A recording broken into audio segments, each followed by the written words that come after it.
Look, crazy ain't the great nerdcore rap guy. Got into a duel fate and I just pulled a trap card. Third-rate rappers with a fourth-rate catalog. Destined for the shadow realm, y'all should never act hard. Flow is so insidious that I need an apprentice type. Master with the force, peep the context in my sentence, right? Phantom like the Sith is, just don't ask me what my pen is like. They know that I'm the menace, who you kidding? Bitch, I'm Dennis Nice. Sweet to drive, hide-headed, rhymes are surely cold. Tested, you can never twist my metal like the jury goes. I ain't never mad when I push it to the max. I got Chris riding with me, bout to turn this bitch to Fury Road. Since animated, I'm the one the crew congratulated. When this will provide protective cover like it's laminated. Damn, I made this 16 like a guillotine. It's fascinating. If you think that you're ahead, you get decapitated. All that aside, I ain't merely here to rap words. I'm here to tell you who representing for the black nerds. And to remind you, neither one of these are bad words. Biggest living mirrors, they just choose to see it backwards. Who be the leaders of discussion when a topic trends? Dissections got the culture under microscopic lens. Who got the type that you can miss it from the start and make you feel like an expert on the subject by the time it ends? Check the stat, Louis, viewership is mad nice. All these other shows don't seem to cut it, that's a bad slice. Off the books with unscripted drills you can't write. No vampires, but these interviews don't end right. Yeah, this is the best part. Rhymes on Mandalorian, Independence made a best score. Starting a war with these stars, you won't get far. This is the way you play a game of life or Death Star. So far removed from the drama, we don't notice harm, but won't hesitate to shed a light like a Patronus charm. With mischief managed, troubles at a disadvantage. Must be something in the water, dip your toe because you know it's warm. Where can you find another show with such a fine cast? And if you try to box them in, they playing Minecraft. And basically to sum it up like you define math, this crew's the best and it figures like a line graph. I'm Mary band like the words I do. Level-headed, you don't have to have absurd IQs. They know you can relate because they're nerds like you. With their help, you'll see the world from a blur's eye view. You are now tuned in to Blur's Eye View. And without further ado, we out. Yeah.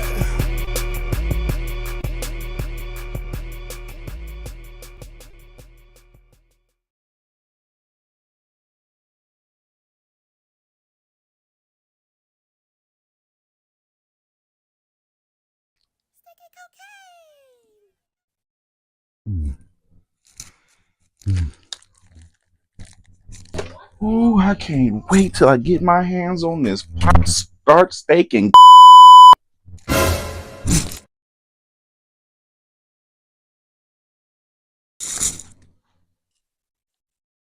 tell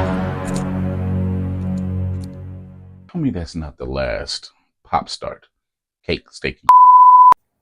Hmm?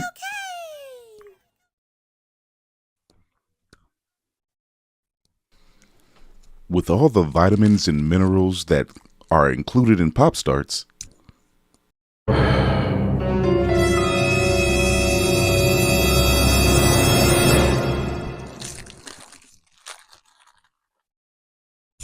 they still manage to bring a family together.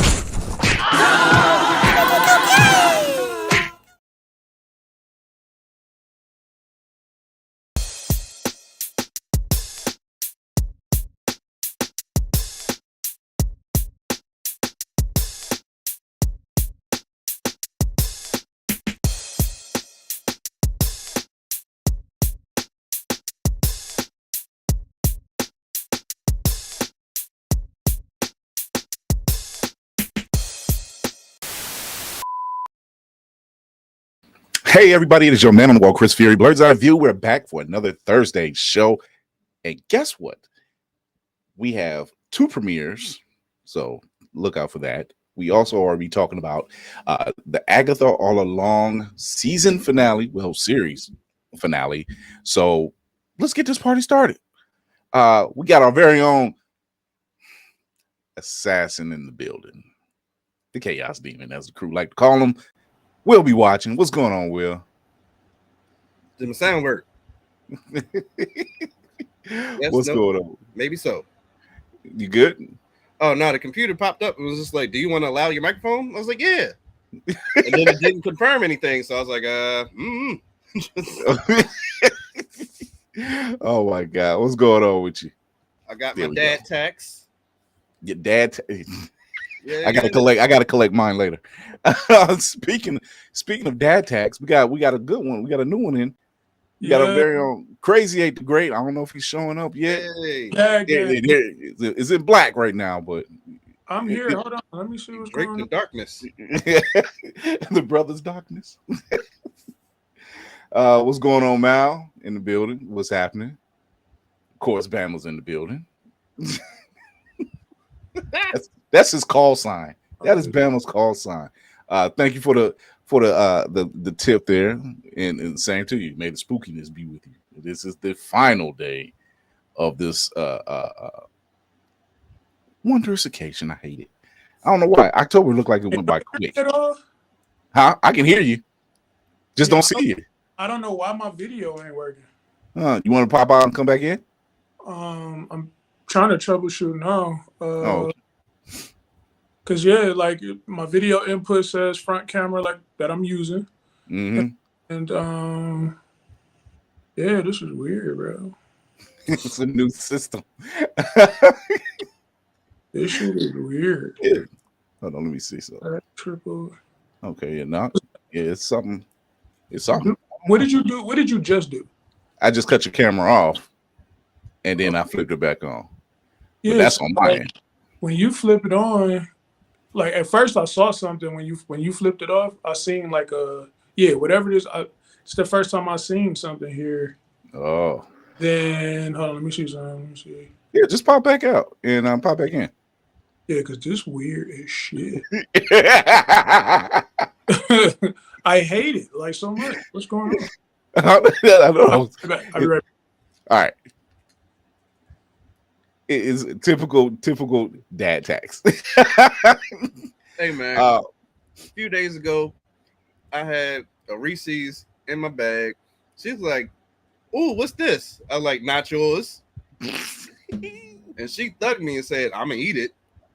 And I'm driving, so I can't like reach back and beat up a child. I'm not 1970s style dad. I don't have that dexterity to do all that. The no look reach. The second we got back in front of the house, I was like, "Bring your You gonna run this? You gonna run this? Yeah, you gonna give me a Reese's?" And I took interest. I mean, I'm not playing these games. I think what we're seeing, what we're getting to see now, the kids next door, I seen them dress up. My little one, she went out today with her friend. She just got back like maybe half an hour ago. But there's not a lot of kids in our neighborhood. So, I've seen a couple houses dressed up, but I'm like, hey, you know how it is. If you stay in the hood, there's certain areas you have to go. What's funny is it's a rack of kids in this neighborhood, and I think so many people is used to no one celebrating that all the kids went elsewhere. So it's like we started off in the neighborhood going door to door, and it's just like, this is a slim pickings. Church up the street, let's go. They did it from the street. You ain't even had to get out the car. The little church folk was playing some Kirk Franklin, handing you bags upon bags of candy. It's like, oh, you only got one kid? Huh, had two, little girl. I was like, come on, son. I'm rolling around with the candy from the house, trying to get rid of it. I'm trying to, like, oh, you want to do bag for bag? No? Okay, I'll just keep going. My fault. I will say it's been a while. It's been years, but a long time ago. Say that like it was 80 years ago. But my mother, I don't know where my mother or my stepfather were going, but they said, hey, there's trick-or-treating going on our street. Here's some candy. Pass it out to the kids. Now, once again, it was a lot of kids, but not a lot to just like consistently just stay by the door. Yeah. So it seemed like kids come by the door. I give them some candy, have a couple pieces for myself. Kids come by the door, give out some candy, take a few for myself. Like, by third round, I'm like, by third round, I'm saying to myself, this is tax. And I'll accept that. One for you and two for me. One for you and two for me. Oh, hold on. Let me see. I don't see him, but I know we're gonna hear him. Yeah, like I didn't try everything I know how to do from my end. Oh, That should be great, yo. I selected every option that you could select for camera options, and none of them shits worked. look, tech is weird. Tech is weird. You're doing it from your phone, right? Yeah. Okay. I haven't done this program from the phone yet, so I don't know Yeah. how Guess that. I'm a guinea pig. Hey, you here? I can hear you fine. I get what's going on. For those who don't know, can't see me right now. It's Crazy 8 the Great.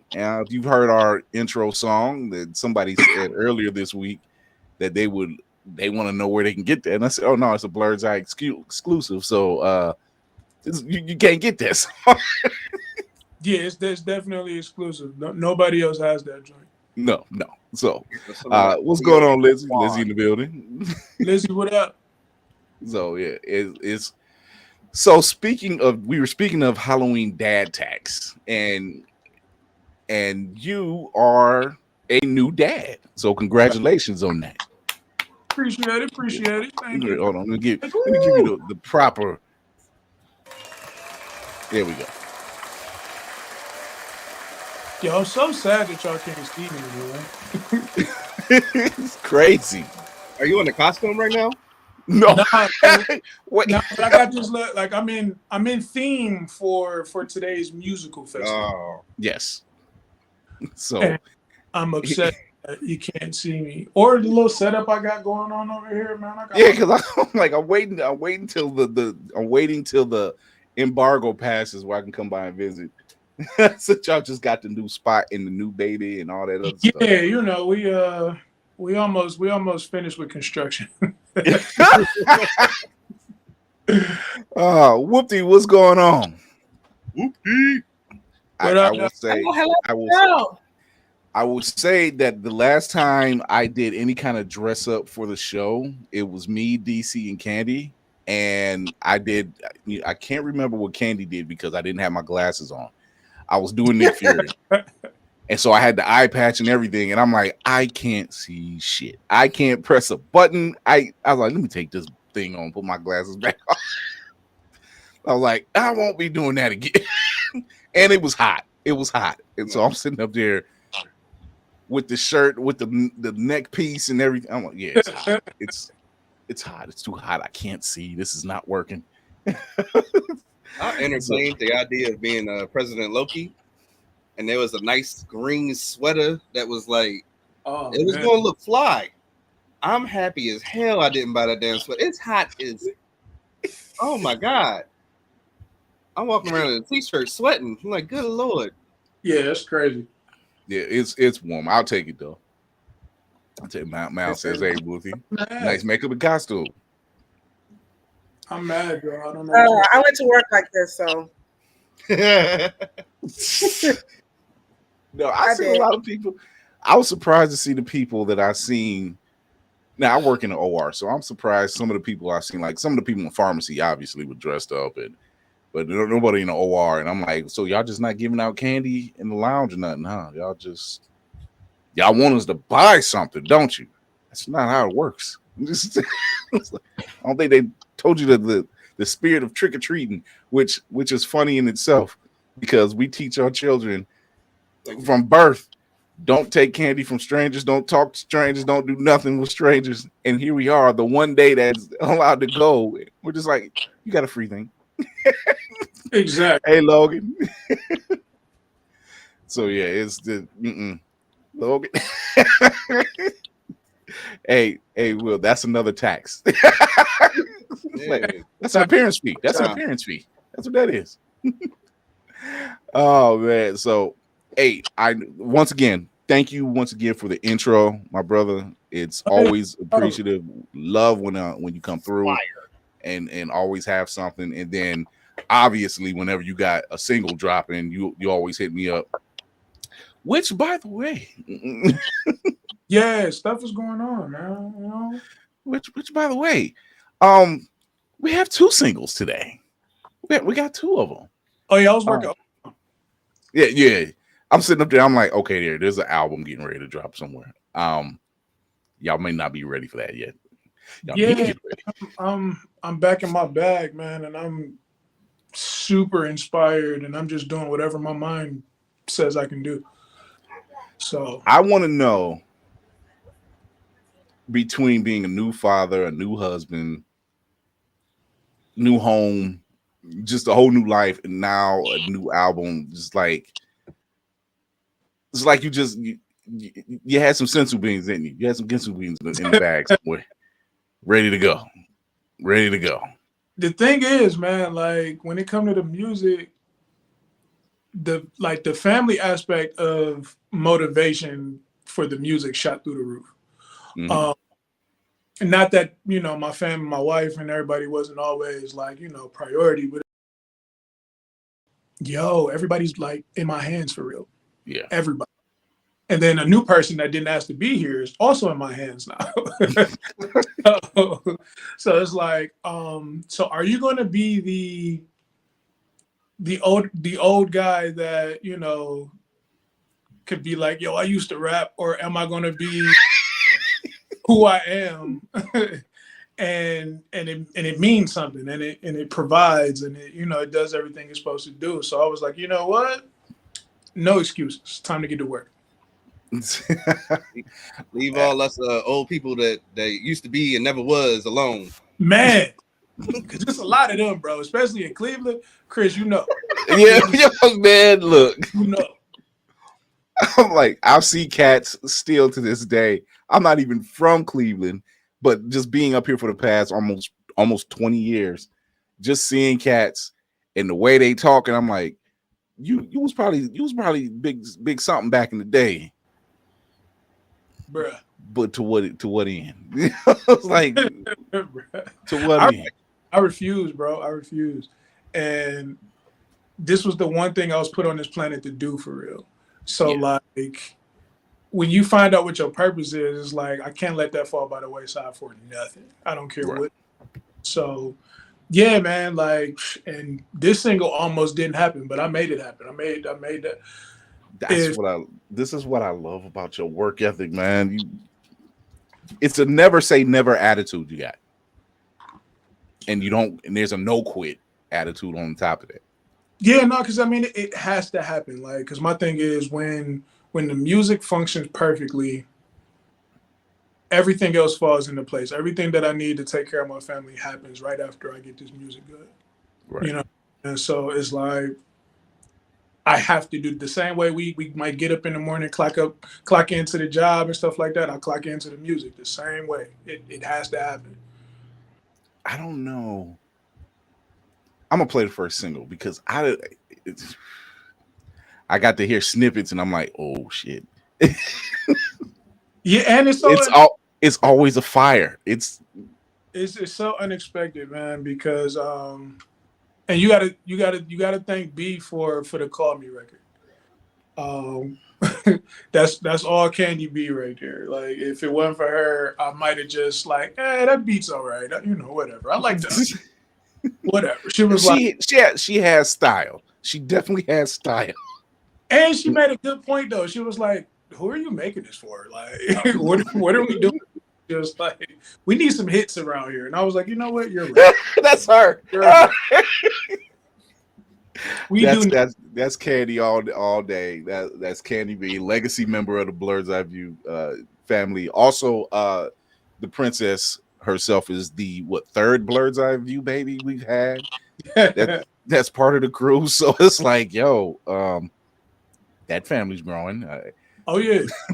So we're gonna play the first single, which is called Call Me. It's Ghostface Rap Part 1. And I think people are really gonna take to this. Here we go.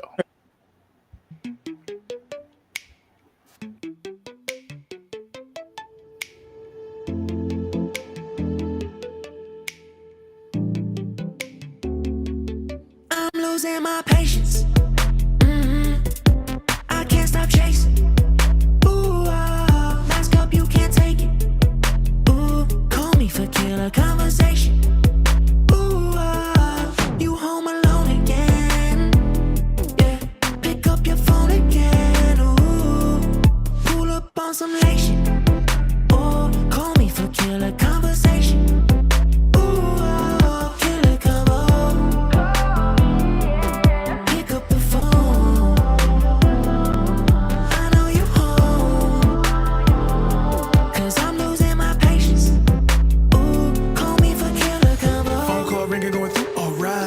been thinking about you all night. Fresh out the shower and the boots sit right. Your insides, but the view is nice. Where my mind at? Never mind that. Are you ready for a huge surprise? Where you dine at? I'm behind that. Ain't no telling where I choose to hide. I've been waiting all day and came a long way. You say you're lonely, you need a homemade. Invade your home way. My game, we gon' play all night. We gon' hang, don't hang up on me. Wanna think you're safe, no safe place to play. Well, it's safe to say you won't be. Escape today, we gon' see. Baby, break a leg, cause I got you hot and wet, but this ain't Freddy, ain't no dream, shawty. We get rated X, I'll make you next, we film a scene, shawty. And make you leak slowly when I go in deep, shawty. Dollars make you holler, but my knife gon' make you scream for me. On again. Yeah, you answered wrong again. Ooh, pull up on some late shit. Or call me for killer conversation. Ooh, oh, killer combo. Pick up the phone. I know you home. Cause I'm losing my patience. Ooh, call me for killer combo. Ooh, you brought a friend, didn't know you were a freak like that. Poke you till you're soaking up the sheets until you're weak. I bet your girl is such a teaser to be a breeze for me to teach her fast. Cause she just left the room, should've never told you that she'll be right back. You ever wonder what it's like when you feel hollow, boo? Well, you will when I take that towel off you and disembowel you. See, for an hour you've been running through my mind, them legs is very sore. And I've been thinking about the plans I drew to see you buried more. You keep guessing wrong again, I swear the answers. I told you about the consequence, I'm sad to see you. To feel them guts, I get a rush, you got this knife on. I swear it don't take much, my love, you had me at. I'm losing my patience. I can't stop chasing. Ooh, mask up, you can't take it. Ooh, call me for killer conversation. Ooh, you home alone again. Yeah, pick up your phone again. Ooh, pull up on some late shit. Or call me for killer conversation. Ooh, killer combo. Yeah, pick up the food. Yeah, cause I know you're home. Cause I'm losing you. Damn. Damn. Fire again. Hell yeah. Good looking. Yeah, that is Call Me featuring my man Thrizzy from Dayton, Ohio. Look. That man, look. Hey, oh, Every single time. Never fails. Man's already, he said he had to cut the camera off to do this. He's like, yeah, look. He said, really, Lloyd Mayhem? nah, sorry, I was being super fat. You know, we went and prioritized candy and didn't prioritize dinner. But I was jamming the whole time. I feel like you only want to see me jam with a cheesesteak egg roll in my face, but like vibes, immaculate vibes. Oh my god. Oh man. Hey, concept. Yeah. How'd you come up with this one? Again, thank Candy B for this one, y'all. Thank Candy B for this one. My wife does know what she's talking about. Yeah, she does. That she does. You got it. I'm gonna give PJ some credit too, because I usually run stuff past PJ. Him being, you know, what I'm saying, a 17-year-old now. I want to make sure that I'm not too far out of reach from, you know, people his age. Mm-hmm. And if PJ can dance to it, or he say like, "Yo, this is really good," or "I like this," then I know I'm onto something as well. So, you know, like my family be really a guiding force, man, when it comes to like what I put out now. And the whole project itself, like I've been wanting to do a Ghostface record for years. But I've been searching for a certain sound and I couldn't find it years prior. And with me being on my new mission of dropping once a month, so when I say that, I mean that. I made a vow, dropping once a month. You've been on it. So, you know what I'm saying? So I met Thrizzy online through my boy Game Boy Jones. I was looking for an engineer to mix and master Take My Hand and then the Seeing the Light record that I dropped. And Game Boy Jones was like, yo, if you need an engineer, hit up Thrizzy. So I hit Thrizzy up. We got to talking. We like instant like bro shit. Like as soon as I got to, talking to him. And whenever I send a record to somebody to have them mix or do or master something, if a person can start tweaking, doing edits, putting effects on things that I hear in my mind, but without me telling them, then we have to work in the future. We have to. So immediately after seeing the light got done, I sent them another record that'll be on the second animated album. Because I'm working on that simultaneously. So I'm dropping once a month and I'm working on the album at the same time. Y'all getting blessed on top of blessed with this man's music. I'm telling you.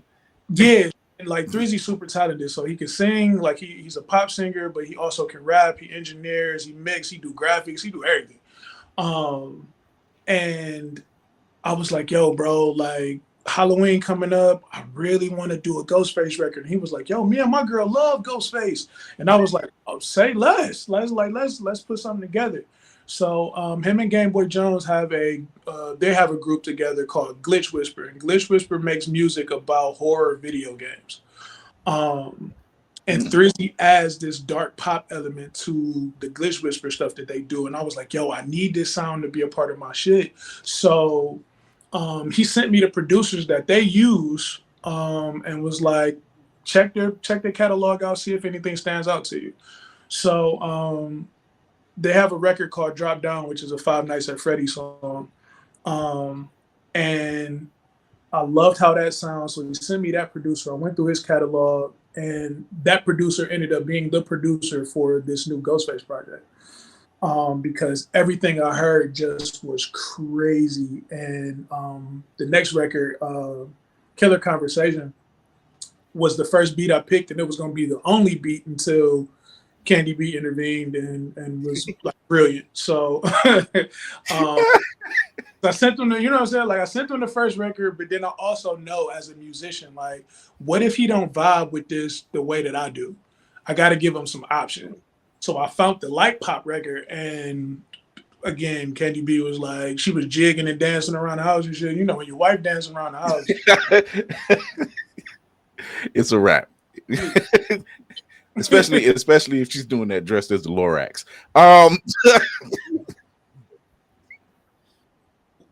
We got to working together. We got to writing the records together. This is my first time putting music together through FaceTime. Like because of course he in Dayton, I'm in Cleveland, and we're doing all this through FaceTime. Like FaceTime updates, calls to get people to listen to what we got going on. And I just told him, I was like, yo, the tagline for this is going to be "Call me for killer conversation."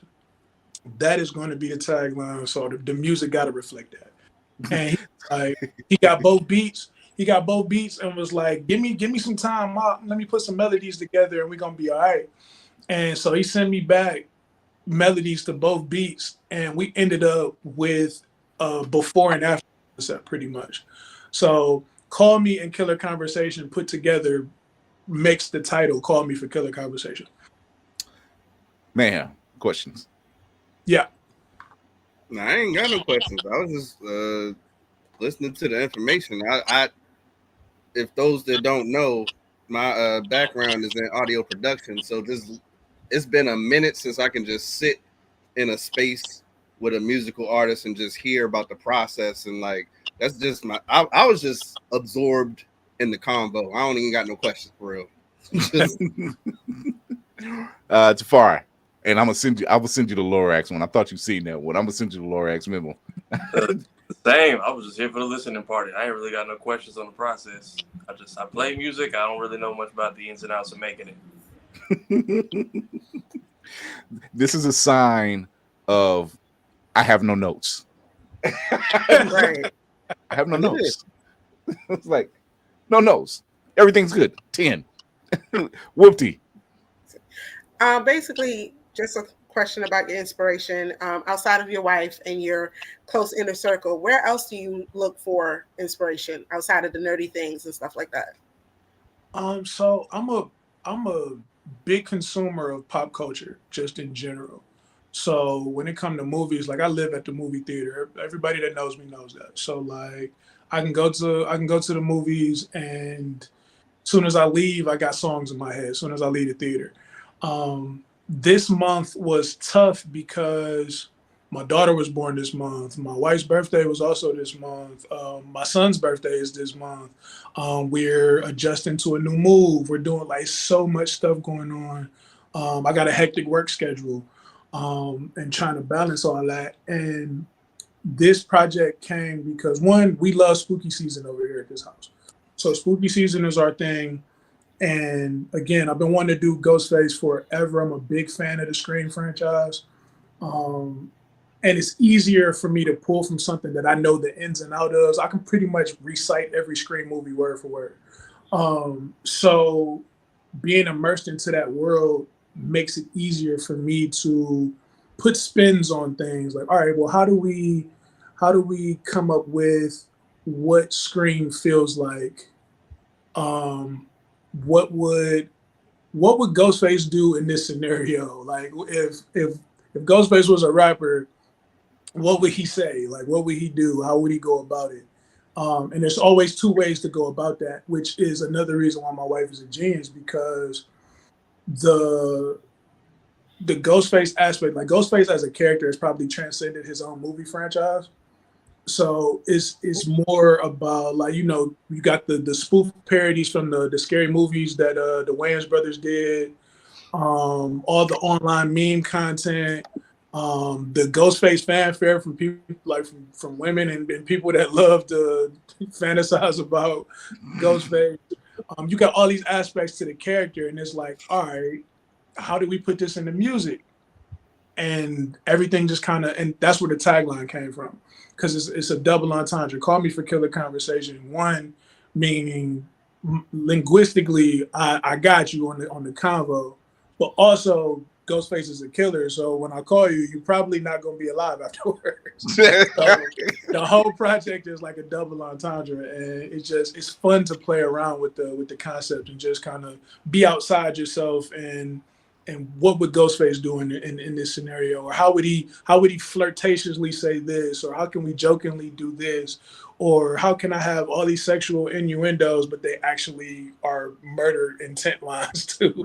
Like, you know what I'm saying? Like, it's a lot of fun when you get to be as creative with the aspects and the angles that you can come out with words. And that's kind of what inspires me on a daily basis. That's kind of why I got into anime rap and doing everything that I do now. Is just, how can I take aspects of my life, make it comparable to the subject matter that I'm rapping about, and then give you two experiences at once.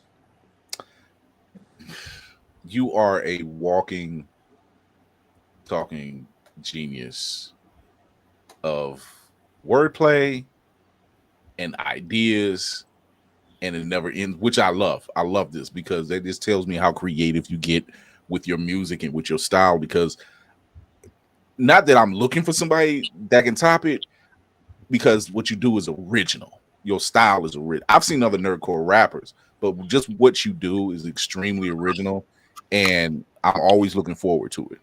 Thank you. It's always like, it's like somebody told me today, "Hey, the Roots is dropping a new album." I'm like, "Say less." You know, they say Black Thought got a new solo album. Say less. I don't need to know. The body of work speaks for itself, so I already know what I'm looking forward to. Most definitely. Spartan says, "Are we getting a follow up to the Ultra Instinct? I need more for the gym playlist, sir." I'm coming back. I'm gonna come back around to Dragon Ball for a couple of things, because, you know, Sparking Zero came out. A lot of other things have happened Dragon Ball wise. Daima is out now, so I got things to pull from, things to, you know, rap about. But we got to get through spooky season first. Get through the holidays. Let me get through the holidays first, and then I'll circle back around to Dragon Ball, because I got my, like, for November I got my eyes set on Full Metal Alchemist. So yeah, so I'm gonna see what I can come up with on the Full Metal Alchemist side. I'm excited about that in November, and then we'll circle back around to Dragon Ball, since it's super relevant right now. So go ahead. Once sort of building off what Whoop did, as once you get the idea, once those wheels are turning, do you feel like you typically build like hook and lyrics first and then find the beat? Or do you come beat first and then just let the beat tell you, sort of dictate what you want to do from there? Yeah, I'm always lead with the music. Music is my backbone. And I feel like a lot of artists these days choose to like kind of try to tell the beat what to do, and it don't really work like that. Not if you want like real harmony. And so me and Thrizzy couldn't have did what we did if we didn't find the music first. Because it has to, like, we have to connect through like that vibration right there, though. Like, you know what I'm saying? Like it got to set the tone there. The amount of fun we want to have got to be in that beat. The amount of intention we got to have has got to be in that beat. The replay value got to be there because I'm big into that now. I'm more so in the replay value than I am out rapping everybody, because that was kind of where I was at the beginning of my career. I'm in my career now where I want people to play my music 1,000,000 times, but still be able to give you substance. So I always lead with the beat. Then if I got a feature, then we'll figure out what the hook is together, something we both can vibe on. Once the hook is set, my verses are like cakewalk after that. It's cake after that. Because we've already built the entire world of the song with the sound, with the hook, which is pretty much the reoccurring theme that you're going to hear throughout the entire record, the thing that's going to stick with you the most. Like I could say something impactful in the verses. I'll never downplay that, but we all know that the chorus is going to be that thing that should stick with you. So by the end of the song, you should know some of the words by the end of the song. If you don't, then we didn't do our job. In other words, he's telling y'all production engineers, producers, catch up because he in his bag. He stayed in his bag. Just going. It's like we got the second single, which is Ghostface Rap Part 2. Yeah. And we getting ready to play that one now because why the hell not? Why the hell not? So here we go.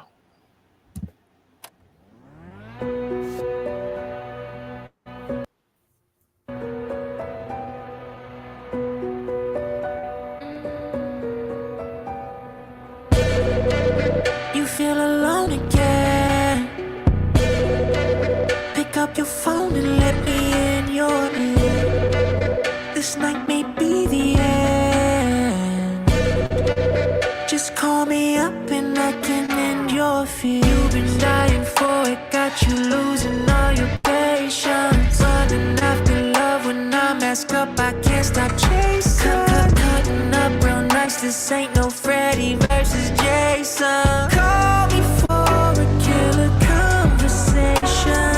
Well, all hell, a horror legend is born. And the stage been set, so I better perform. Turning me on, fuck it, this is better than porn. So prepare, even Gale couldn't weather the storm. Better be warned, ain't nothing I won't do for the kill. Conversation is a tool that I use for the thrill. Lure you in with the voice and seduce you with skill. Pop some popcorn, let's scary movie and chill. Yeah, here's a little bit of trivia, Olivia. How long I'm giving you till I'm shivving you? You oblivious? I'm saying that I'm thinking inside is getting serious. Was playing, now you praying to God. Are you religious? I can't understand what you starting to stutter. Say we breaking all the rules and school's out for the summer. You beg, woo, I know you tired of running and you dead. If you know who's dialing your number. You've been dying for it, got you losing all your patience. Running after love when I messed up, I can't stop chasing.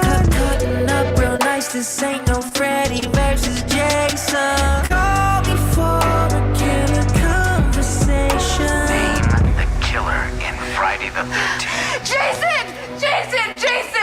I'm sorry. That's the wrong answer. No, it's not. It was Jason. No way. It was Jason. I saw that movie 20 goddamn times. I'm afraid that was a wrong answer. Who the fuck is this? Call Calling you at 8:46 in the evening. Heavy breathing, steady scheming. Now you screaming, thinking why? Frantically panicking like am I gonna die? So aggressively I'm grabbing you and stab you with a knife. Blood filling up your lungs, got you gasping for your life. I see fears, got those heavy tears welling in your eyes. Yeah, I love it when you're struggling, I guess you gotta try. Kinda pathetic, but it really is moving. You're starring in a glorious, hideous movie. Like Billy and Lumen, pursuing and impending, you're dooming. This is Woodsboro, bitch, the whole city is gloomy. But okay, I'm finna give them the whole blade. Plenty bodies, anybody can get it, my whole face. No days off, terrorizing at a slow pace. You never seen horror till you haunted by the ghost face. You feel alone again. Pick up your phone and let me in your ear. This night may be the end. Just call me up and I can. You've been dying for it, got you losing all your patience. Running after love when I mess up, I can't stop chasing. Cutting up real nice, this ain't no Freddy versus Jason. Call me for a killer conversation.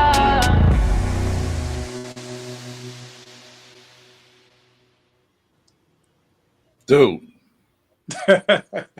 Dude. Appreciate it. That shit is fire, man.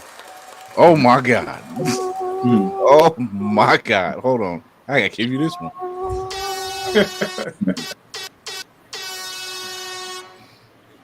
Sheesh. Yeah. That look. I'm gonna be leaving this house tomorrow morning early, blasting this one on the street. I'm sorry. Oh man. Look, man, said, how much did y'all have to pay for that old phone side? I was like, when the last time you heard that? Right. Yeah. Yeah, look. Yeah, they just fall down and die, don't they? Hey, some of them gotta go. Cardio. She let her ankle get stomped out there. I'm like, fight back, damn. I'm fighting for my life. No. You don't want one with weak ankles. Oh man. So dude, this I'm not saying this because we cool and we bros and nothing, like, dude, ever since day one, everything that I've heard you drop and everything that I've listened to, I'm like, this dude, he don't miss. I appreciate it. He don't miss. And like I know talent. And I'm like, this dude don't miss for shit. Which is why when I said I need a new intro, I'm like, I'm going to 8. I gotta work on my Snoop Dogg impression. This motherfucker don't miss. It's like it's constant. And it was like, I don't know, you hit me up at the right time too. Because it's like at the time I did the intro, I had just talked to B and I was like, yo, my best time or my best part of my career should not be behind me. And I'm like, because like I'm mid-30s now, you know what I'm saying? Like rapping's supposed to be a man's game. And I refuse to falter to that. You know what I mean? So it's like, what I'm gonna do? And then it's like when you hit me up, I was like, that's why in the beginning of the intro, you hit me in the booth screaming, "I'm back," because that's how I really felt though. Like I was like, after I pinned the verse, I was like, I'm really back, and I'm never taking my foot off no neck for the rest of the time that I do music. It's a wrap. Nope. So yes, you caught me at the best time. I've never been more motivated, and I started from there, and I've never looked back since. Look, that day we met up, it actually started raining, and I always think about it. I'm like, it's like two dudes meeting in the alley, and it's raining. Like it's a deal about to go down. Like something major getting ready to happen, and folks ain't ready for it. So. It's like we get ready to take over Gotham. We tired of the higher echelon. Not straight to the penguin. You get the penguin speech. You get the penguin speech. Fuck them guys up there. It was just like we doing this down here. We handling it. Right. Hey. I get to dive, you got it. Music. When I get to dive into the music and concepts and IPs that I really, really, really, really invest with, the music gonna always sound like this, always. I'm well, Because- I'm comfortable. Even though like I was experimenting with the sounds and stuff like that, like I still feel like I'm adding things to my repertoire as I go along. I still was just very comfortable with everything. And the crazy part is like, you know, Halloween is at the end of the month. I didn't get started until like 2 weeks ago. So I did everything. And the YouTube videos, I literally uploaded the YouTube video before I was supposed to be on the show. I had to get everything done. I refuse. He said, I refuse. I gotta play that. I gotta play that one again. I mean, I gotta play that one. I gotta play that one again. That one's hot. That one is hot. I can add that to the workout list. Just there we go. There we go. I just want to just play that just to see what white folks will do. They might fall.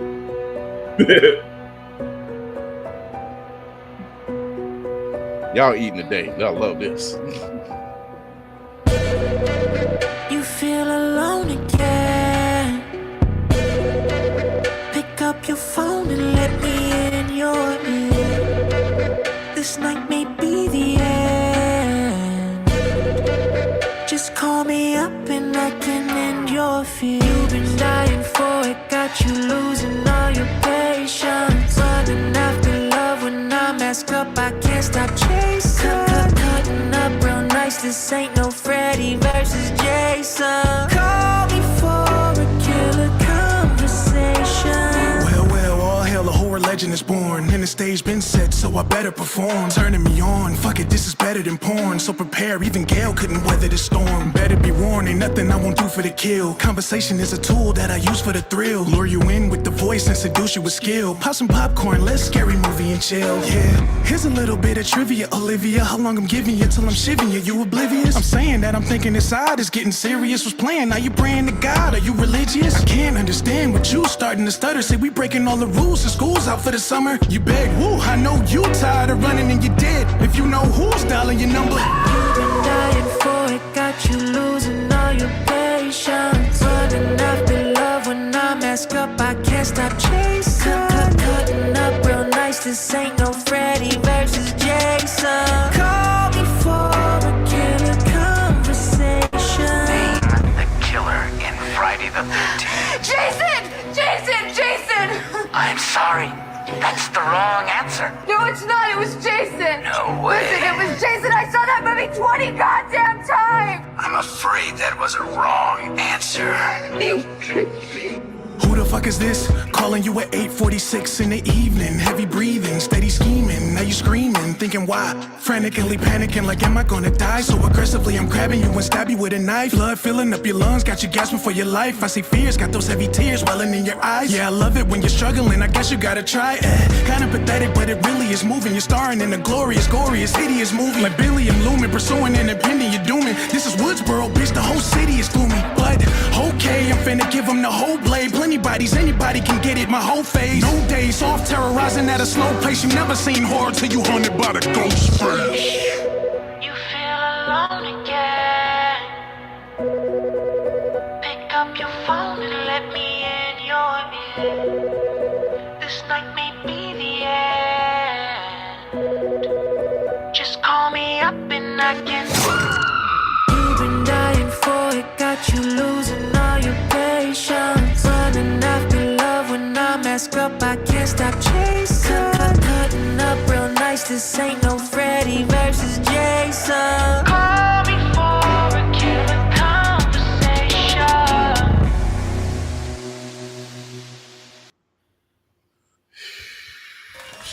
Dang, I want to go work out now. If it wasn't for these kids. And what's cool about it too is like we drop little Easter eggs to connect both songs. So like in Call Me, I make a reference to Freddy Krueger. Mm-hmm. And in Killer Conversation, this ain't no Freddy versus Jason. And it just so happens that in the first screen, we have that section of the movie where he asks her who's the killer in Friday the 13th. So we wanted to tie it together. Yeah. I love themes, man. Tafari said, he like, wait, who was the killer? I was like, it's his mother. It was mother. You'd be surprised how many people get that wrong. You'd be surprised, especially black folks. Because we don't call it Friday the 13th. We call it Jason. Jason. we don't call it Child's Play. We call it Chucky. So Nightmare on Elm Street, Freddy. We can go down the line. It's a lot of words. I'm just saying, it's a lot of words. What we going to see that new Freddy? Okay, yeah. We going to see new Jason? Yeah, that's most definitely. We going to see that Michael Myers? Okay, yeah. it's just a lot of talk. Michael Myers Get straight to the point. Yo, man, just straight to the point, man. I just want to say real quick, the big like litmus test for me is like listening to the song. I want to be in the studio again. Like I wish I was in there when y'all was creating it. Like I wish it's just like just to be in there when the magic is happening. Like that's the one test. The other drink, because you talk about replay value. In another one of my past lives, I was a dancer. I can see the choreography. I can see like America's Best Dance Crew, people just like killing this joint. And it's just like, yeah, this is a banger, certified, period. Like crazy. And here's the crazy thing. I can't remember what the Scream franchise was production house it's under. But you would do yourself a extreme service playing this as at the end credit or in the background of one of the scenes. I swear to God, it works. That's the ultimate goal. It's like Scream 7 comes out in February of 2026. So my goal is to because like I've already kind of tracked down, thanks to Candy B being such a researcher like she is, Kevin Williamson, the person who the original writer of the Scream franchise and the creator of the characters Ghostface and everything like that. I'm trying to get in contact or like get a contact with him, somebody in his office, whoever. Get the music there. We also found the music supervisor for the last couple of Scream movies, so we're trying to send stuff there because my goal is to either be on the trailer and or the end credits, or either or. You know what I'm saying? So if I can do either one of those, mission accomplished. So look, it's online when I get to asking people like, "Yo, tag Kevin Williamson in this post. I need all y'all to show up." For real. Like I'm. No, go ahead. Go ahead, Smart. No, you got it. It's New Line Cinema. It's New Line Cinema. I was just gonna say that if that song isn't in the next Scream, that I'm a big, like I said, I'm not as audiophile as the Chaos Demon is, but when you hear a certain beat and you hear a certain song and that level of production, that's like something you really do be hearing at the end of a Scream movie. So I'm hoping for you, Aid. I'm really hoping that actually does get some traction to where you do hear it in a Scream movie, because I mean it fits perfectly. We're gonna work this record till it works. You know what I'm saying? Like that's the goal. Hey, listen. There's a movie. There's an ignorant person to be like the credits come on. I hear this beat drop. Everybody sit down. Act like get back in your seat. Your friend did this. That. I don't care. It's the party scene, but I can still hear it. I need to hear it. Shut up. I can seriously. I'm as I was playing it the first round. I'm like, I can see this. Like there's a house party somewhere, or a club scene, and they're playing this song.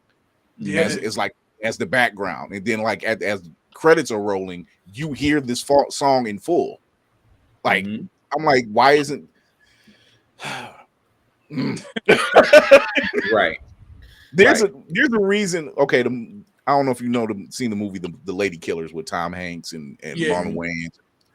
There's a song at the end that I couldn't find. I recognized the song. It was by Little Brother.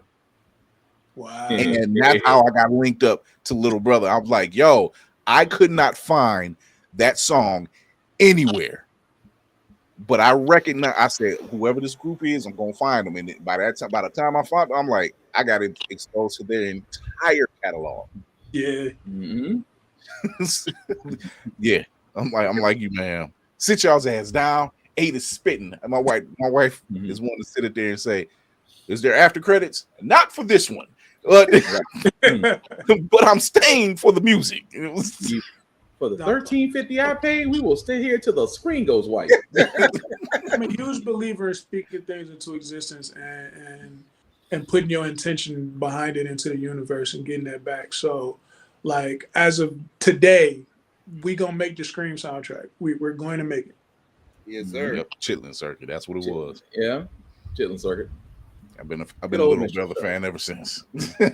Little Brother. Yeah. Oh man. So new father, new husband, new family, new album, or a cut every month. Yep. We ended 20. Hey, Cat. You didn't say this was on the bingo card, but I'll take it. I'll take it. Man, the world's your oyster, bro. Like everything you put out, I can't say it enough. You got people in the comments that's like, "Yo, you don't understand. I've been watching you, been listening, been supporting, been showing it." Mm-hmm. Gotta let the work speak for itself.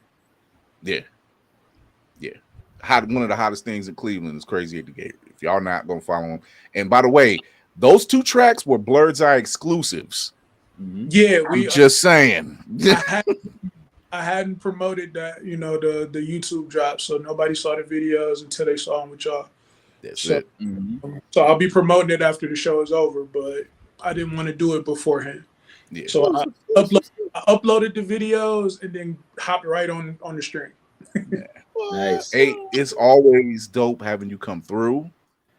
I always look forward to whatever project you're working on because I'm like, he'll text me. He said, "So I got this." I'm like, "Say less." He literally was like, "Hey, y'all got room on the show?" I said, "Say less. Come on." It's like I'm waiting on the call. And I'm like, and there's the call. It's like there's the call. I'm waiting. Went straight to Tafari. I said, "Hey, we got 8 coming through." He's like, "Is he dropping it?" I'm like, "He's dropping it on there." We're getting it first. Facts. Hey, we are going to go to break, but we're going to come back. We're going to talk about the Agatha All Along series finale. Did you watch any of that, Agatha? Oh, I'm all the way caught up. You know me, man. You know this, man. Look here. So we're going to take a quick break. We're going to come back. We're going to talk about Agatha All Along and what this means going forward for that neck of the universe. We'll be right back. Right.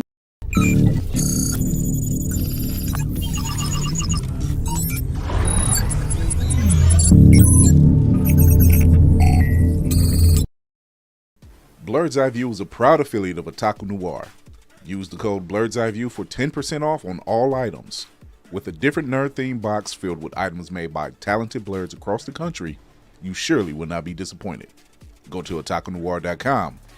Otaku Noir, the #1 blerd mystery box company.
All right, we are back. Agatha All Along, 9 episodes. We got it in.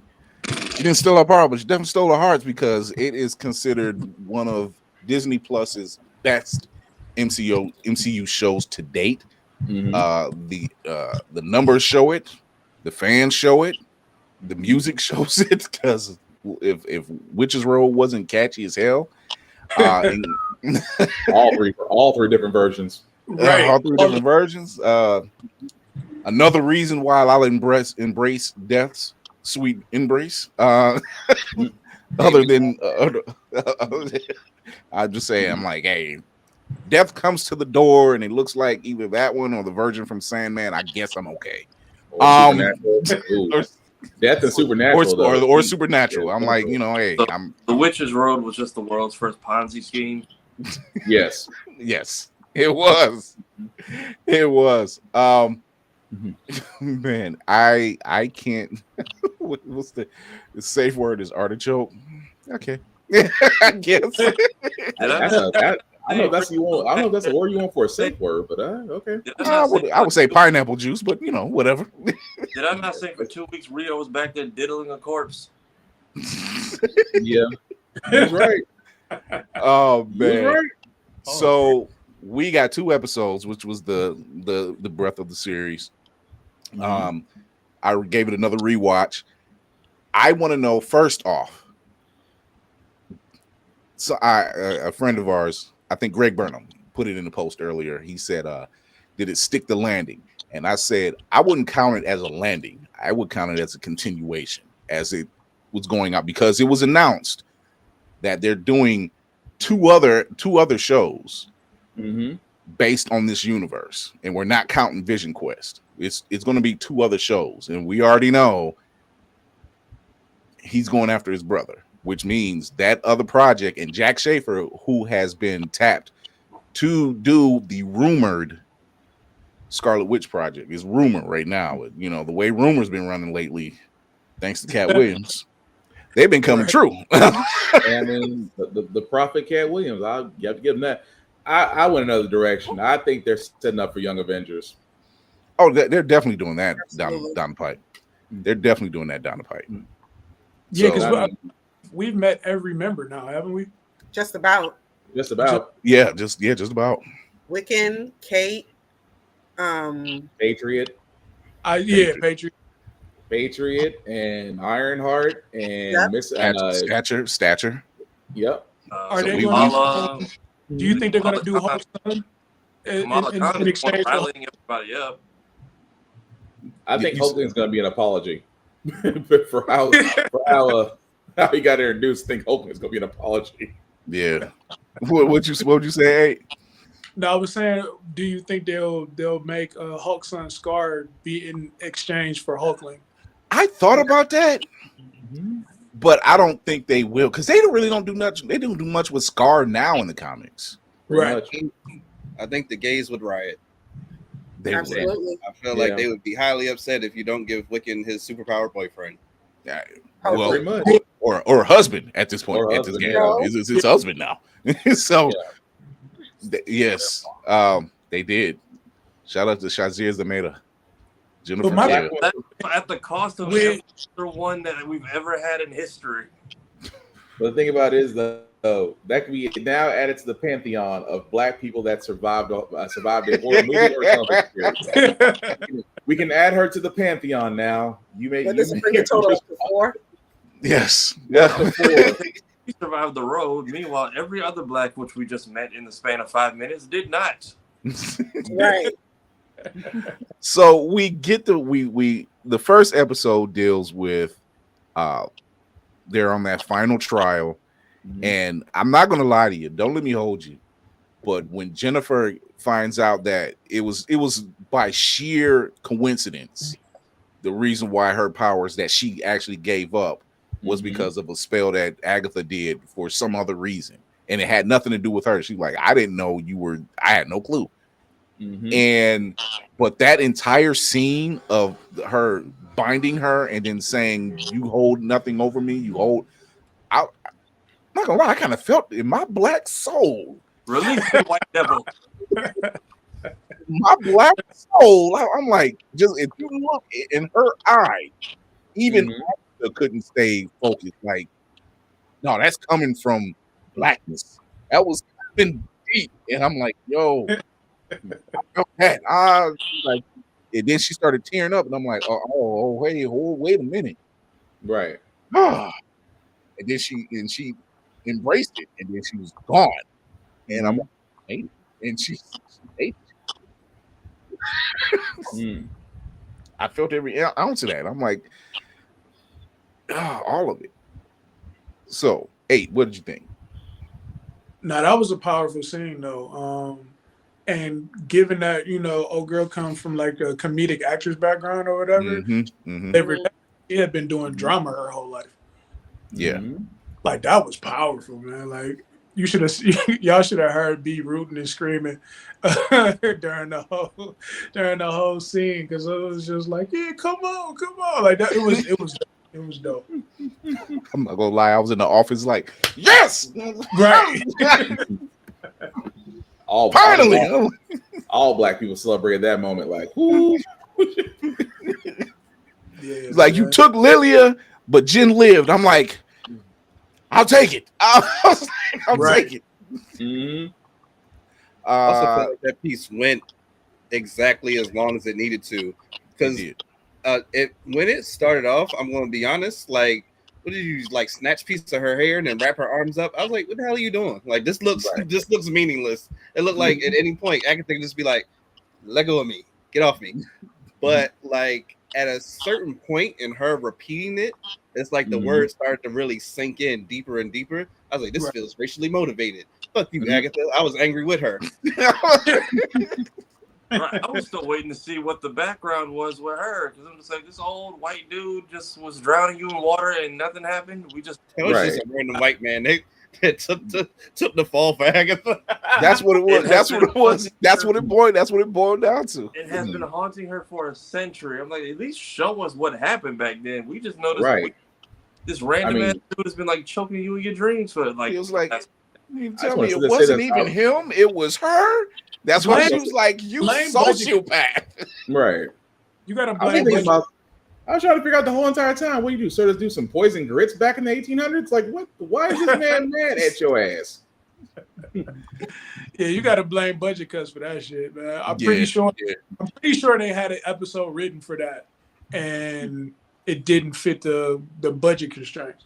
I was gonna say, what if it was a Lovecraft Country episode that Disney didn't want to try? Yeah, right. Man, they was already pushing buttons. They was just like, how far can we push it? I mean, we can show lesbians, but let's not do racism. Well, I mean, we weren't like Mayhem kind of got his wish, kind of. Where's the kind of? He was like, you said you wanted the scissoring scene, but you got the at least I you got feel the like break. I didn't say that. You got first base. Roll the tape.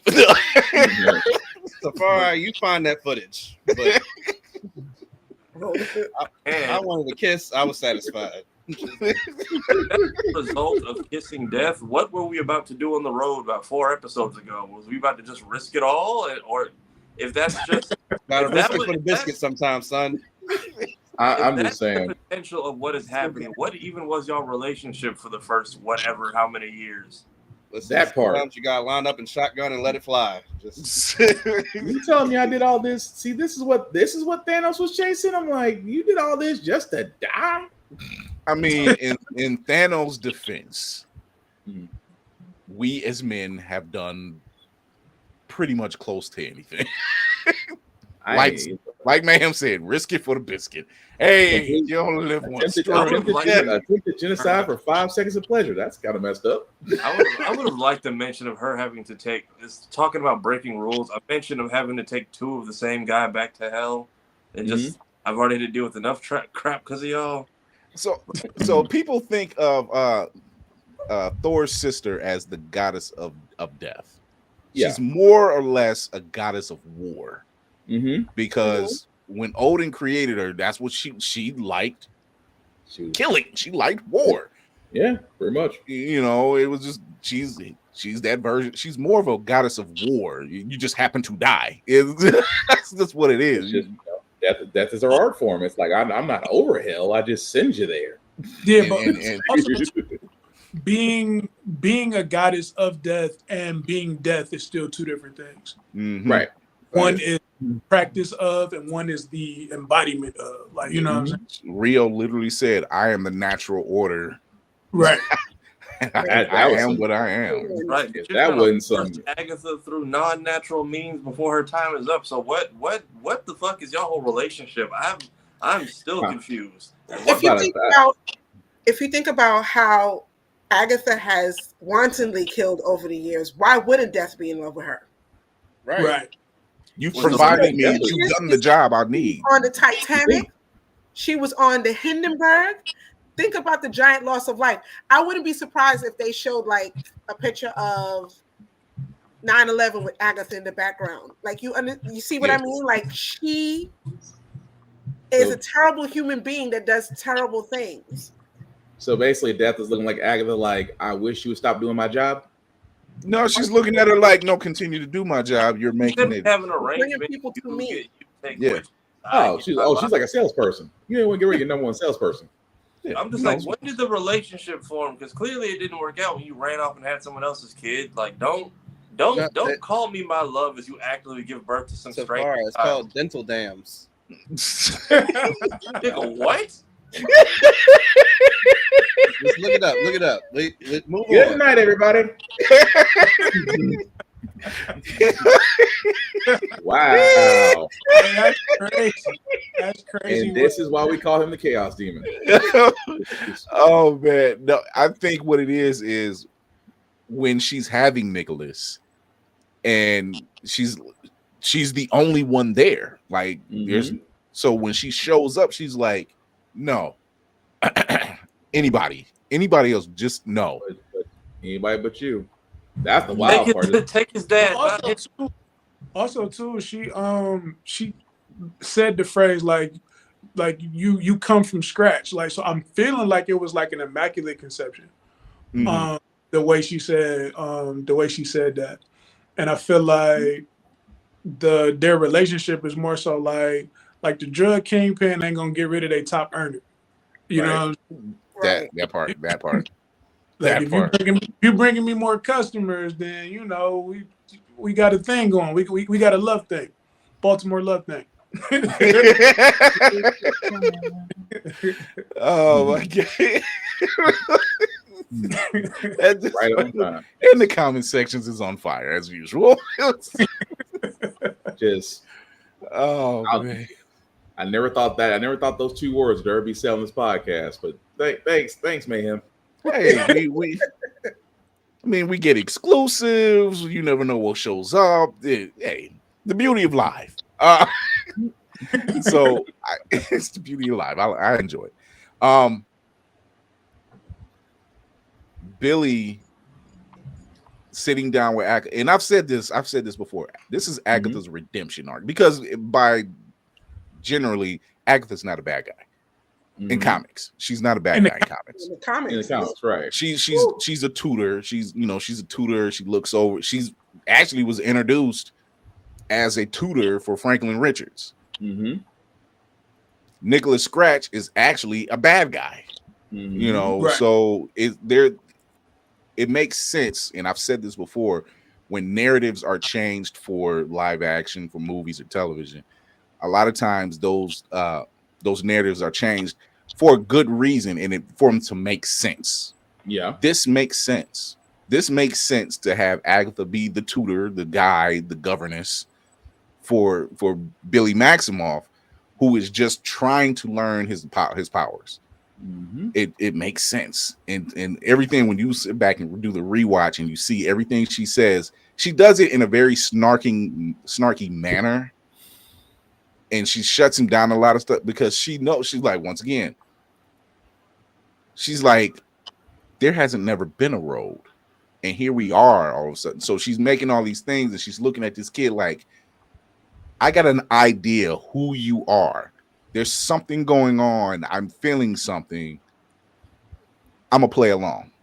I'm going to play along and let this happen. But when she says that, you're just like your mother. It was just her. It wasn't her just calling him out. It was her. That's it right there. I knew it. But man, if that wasn't trigger word. Yo, comics though, in the comics, wasn't the Salem 7 Nicholas's kids? Ain't they technically? Yeah, children? they're her grandchildren. Yeah. Oh yeah, so I guess last episode we did get them all because I thought we only counted 5 out of the 7 bodies. Yeah, No, that's what it it was was. all 7.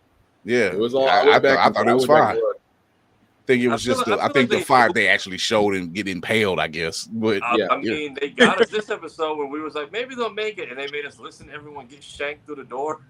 Let's go get Lilia. Yeah, right. Which now raises the question: how did she know what was going to happen after she died? I think she's seen enough. Maybe which changes our theory of like she can't be dead. It just kind of changes our theory of maybe she's seen just enough, like in glimpses, but at the same nothing time, beyond that. But at the same time, she kind of had like an "I'm done" kind of thing. Like if you're going between past, present, and future, you kind of have that like "I'm tired" kind of thing to it. It was. She could have held on the entire time. Of her power, though, she can see the future somewhat, and it's like we're just not going to use this anymore. Take me. Well, yeah, it becomes you don't want to make it something you rely on, because then it kind of takes away from the story. I'm glad that they changed a lot of stuff because, like with Walking Dead, if Robert Kirkman literally did that TV show before it started fizzling out. If he did everything exactly by the book, it wouldn't have been the hit that it was. Should have stopped after Negan. I'm sorry. Yeah, because once we got to that Glenn situation, once we got to Negan, the founder, that should have been it. But that's a whole nother conversation. Adapt the Telltale games. That's how you get your spark back. But I can see why you're saying let's change this a little bit because we want people engaged. We want everybody to stay engaged with this story. Because if you give them everything frame by frame by frame and panel by panel, it becomes too predictive. Mm-hmm. You know, folks that read comics, we know about Billy Maximoff, we know about Tommy Shepard, we know about all of that, but there's certain things that have to change, and I can understand that. I can understand them bringing Agatha in and saying, "Oh, okay." As far as you've seen in the X-Men Evolution, she acts as a tutor for Scarlet Witch. Now Agatha, the old white witch, just more. Yeah. And I think Catherine Hahn does a fantastic job of being this tutor who has these snarky remarks with every turn. That's about the show. I dislike Agatha as a character. I like Catherine Hahn as an actor because of how well she does it. She's very good at it. Very good. The amount of like walking contradictions they tried to fit into these last 2 hours was just aggravating. But at the same time, it does fit the narrative. It's the fact that, well, she knew the Witch's Road was really BS. She also picked up that it was really Wiccan that created everything. She really picked up on this to the point to where she was almost nonchalant for a while. Like it's almost like she didn't want to sit there and say it. This is all, she didn't want to point to him and go, "You're creating all this. This doesn't exist." Yeah. She wanted him to, you need to discover it. And at the same time, she was like, I'm a little tired of playing this game. It was like, that's what it was. It was like, I'm tired of playing this game, but you still need to figure this out. You know, that's why when that last trial, when they sat down, and she was like, I'm going to help you find your brother. It's because I'm not going to give you up. You know, everything she did in her past, like killing all these covens and everything else. In my eyes, I see it as you're trying to take out all of your anger of being betrayed and lied to and everything on every other witch. That's what it felt like, and I'm just like, they didn't do a good job of selling that, because here we go on this killing spree of doing the one thing your child on his last day said, hey, I don't like doing this anymore. And you said, fine, we'll do it 10 times as much. Right. Yeah. And we'll use the song he came up with to do it. That's the part that threw me. Like, if the road is already this legendary thing, how did your son, with like his last 365 days, now incorporate this tune he made up into this nationwide thing? Right. That just goes to show you the scope of his power, though. The scope of his power to where he took all those elements from his room and basically created the Witch's Road with traps and all.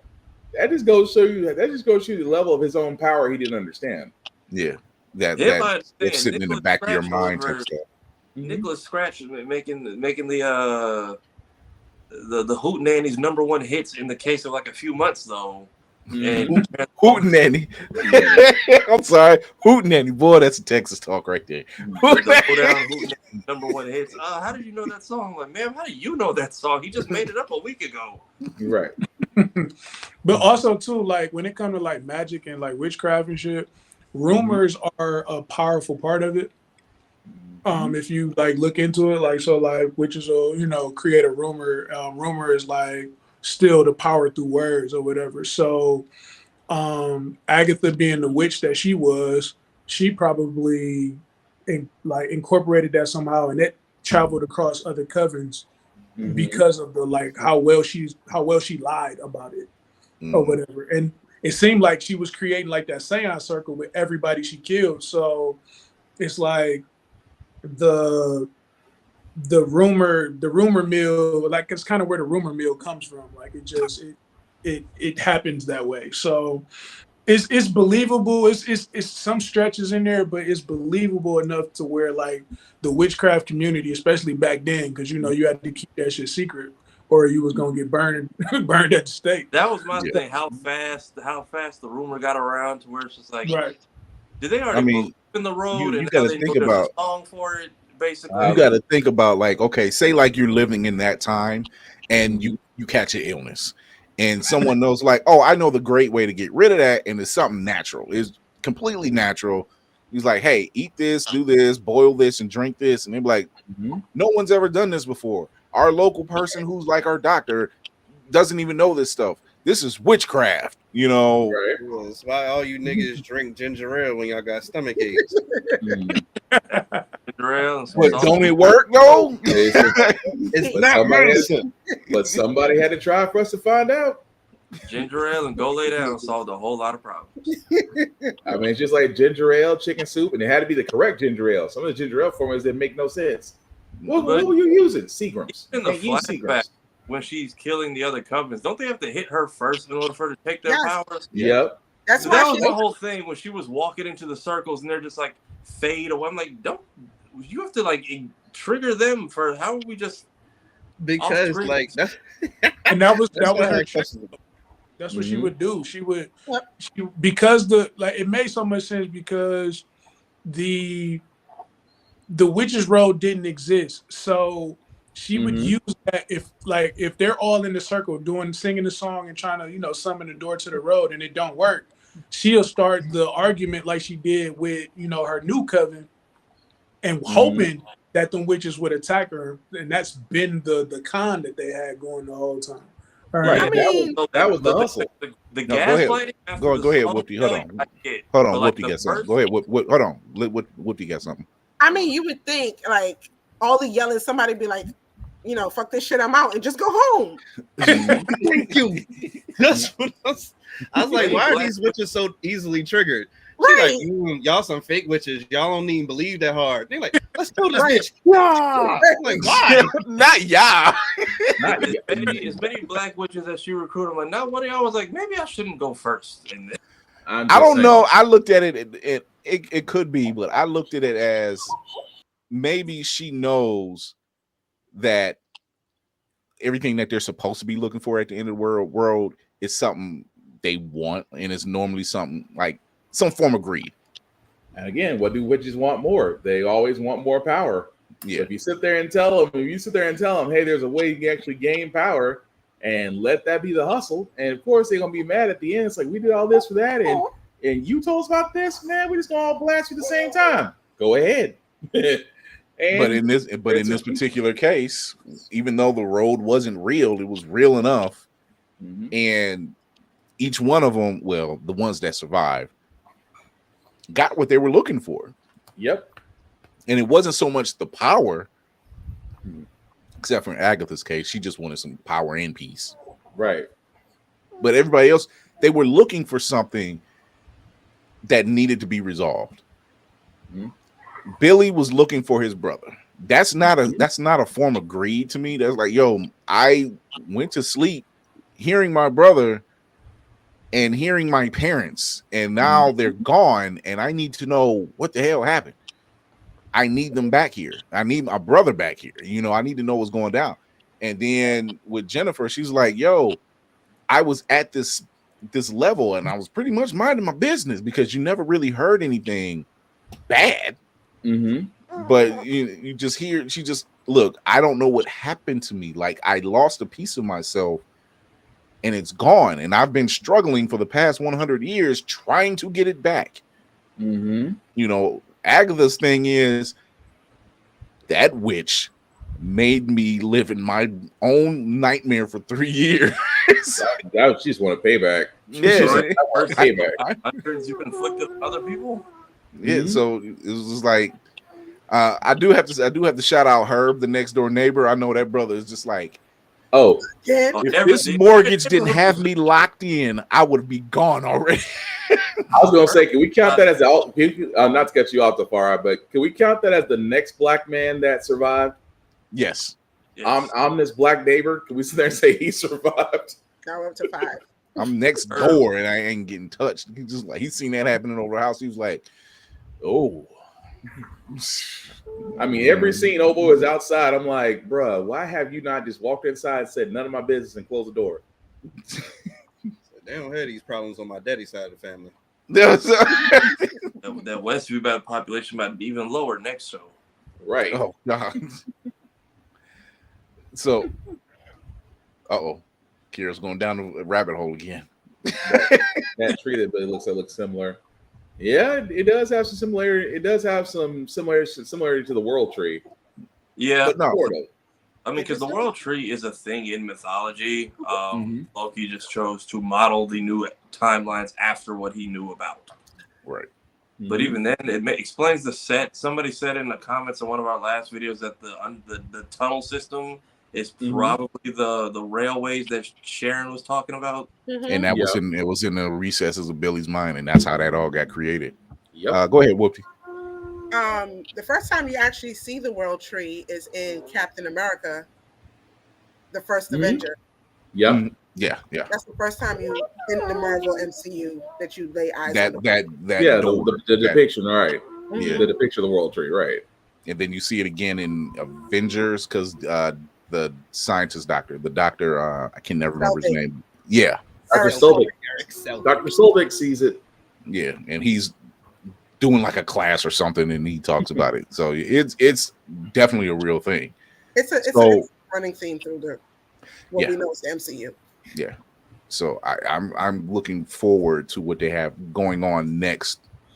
Because I said, I'm like, they're not going to finish this with him finding his brother. They're going to, or Wanda for that matter, because this is not his show. He's just centered around it. It's more. Let's get Agatha's shit together. Right. Pretty much kind of getting her out of the way, really. Yeah, not centered. Yeah, to make it where she's still going to be involved, just not centered around her. Because I believe they're going to pop up probably in an episode or two of Vision Quest, whatever they're going to call it, Vision or Vision Quest. But they're not going to be a focus. It's more like, we know you're out there. You might have some answers. Let's help you on whatever situation you got going on this particular time, and then we'll go out. Keep going. You might be just on the way to where we're going. The thing is, if the road boots people once they get what they need, how did everyone else not get? Because once Lilia basically figured out who she was, and Homegirl got her power and where her mom went missing, you would think they would fall under the same jurisdiction, but they all couldn't even get a death escort out the door. They were just like, we'll show you one of them leaving. The other one just gets stabbed off screen. Yeah. And then finding out Billy is basically an infinite COD respawn glitch. Pretty much. I'm like bittersweet ending. Yeah. Go ahead, man. Oh no, go ahead. Question for the panel.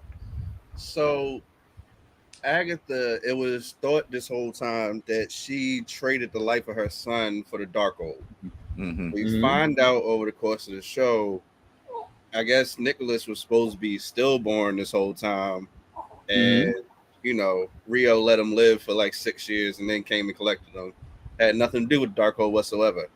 I thought we were going to get to a point where she like sought the Darkhold in trying to get her son back. Probably. But we never really bent that corner. So like, what did they say why she ended up with the Darkhold in the first place? For reals? Nope. Nah. That's my confusion. I'm like, we just went down. That's on the cutting room floor. We just kept doing. I think she knows. I think she knows enough.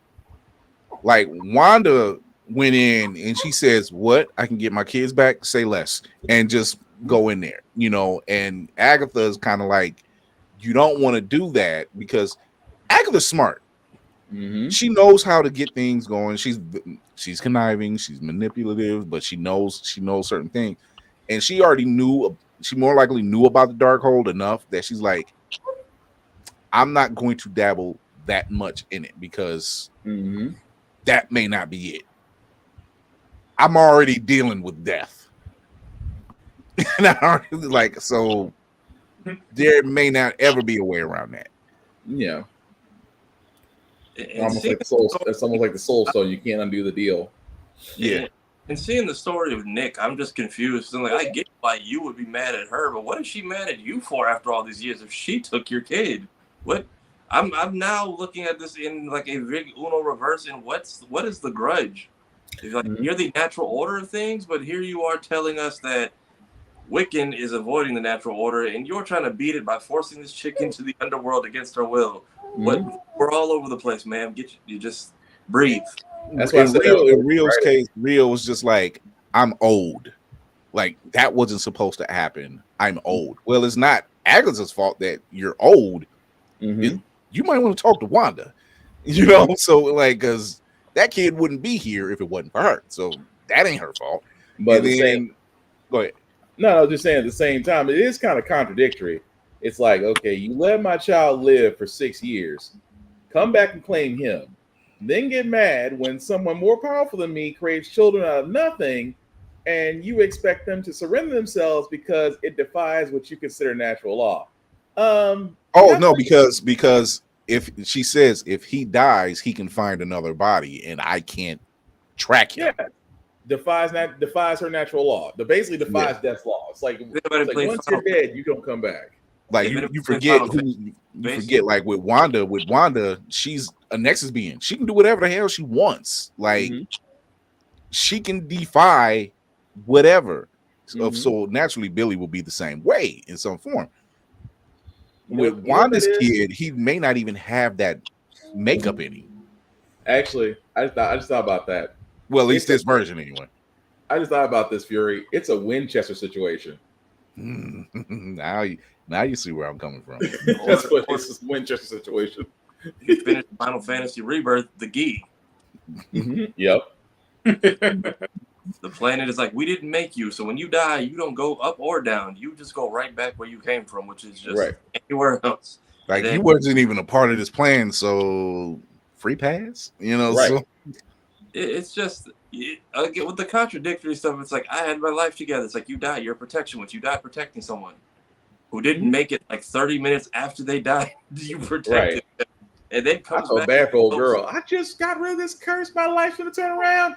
And you come with me. I was like, why didn't you get kicked off the road? And why didn't if Agatha needed power, why didn't your absorbed power help her later on? And you can't turn it off, which means she didn't have to die. It just feels weird that she turned around and says, I can't control it.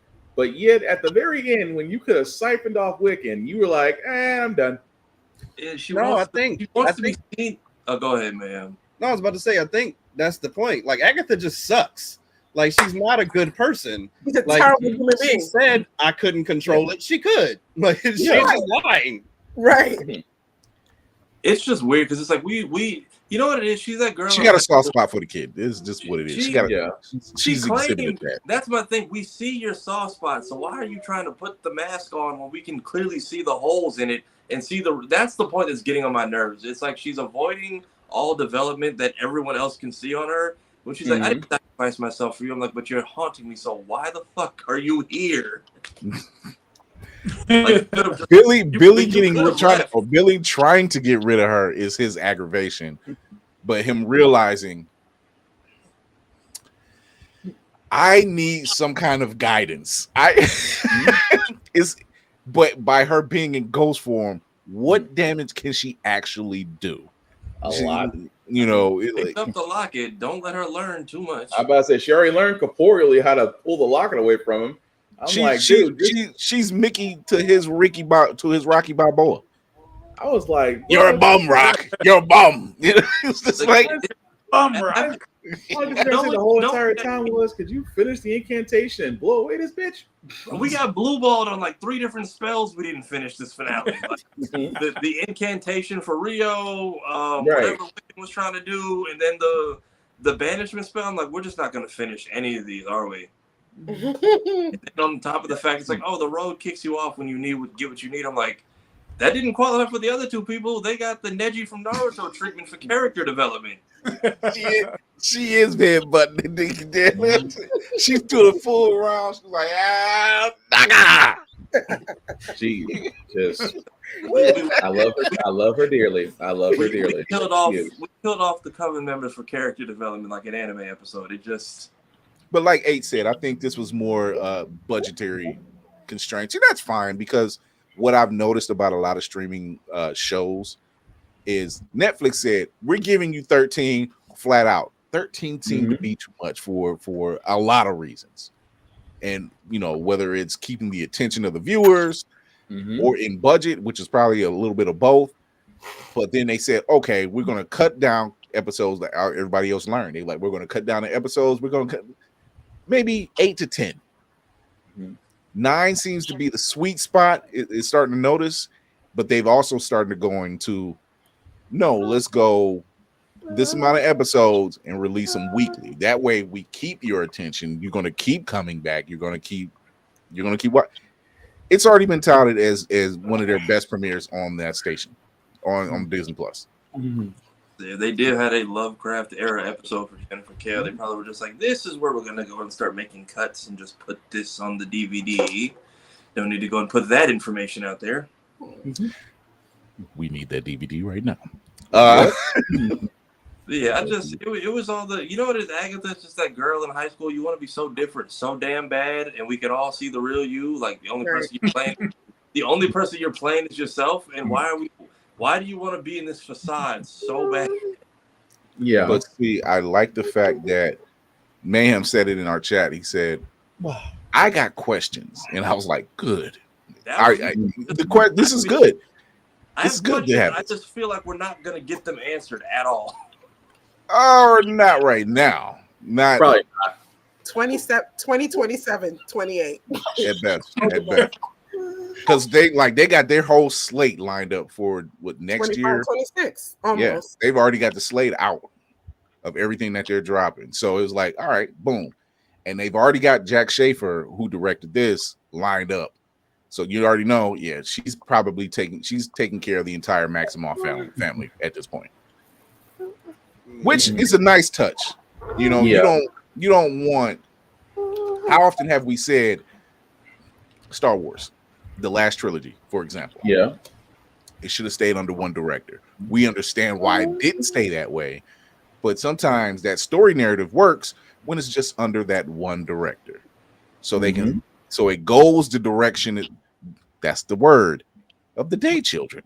Direction. It goes in the direction that they need it to go. And it stays intact, opposed to we're gonna have Jack Schaefer do WandaVision, and then we're gonna have her do Agatha All Along, and then she's gonna go over here and do Captain America and Winter Soldier season 2. But why?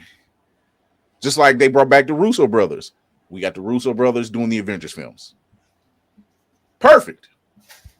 It stays in line. Which, by the way, they did say that it was looking like they were going to keep it around the.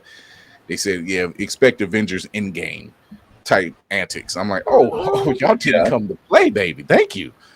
Mm-hmm. So I'm with it. I'm with it.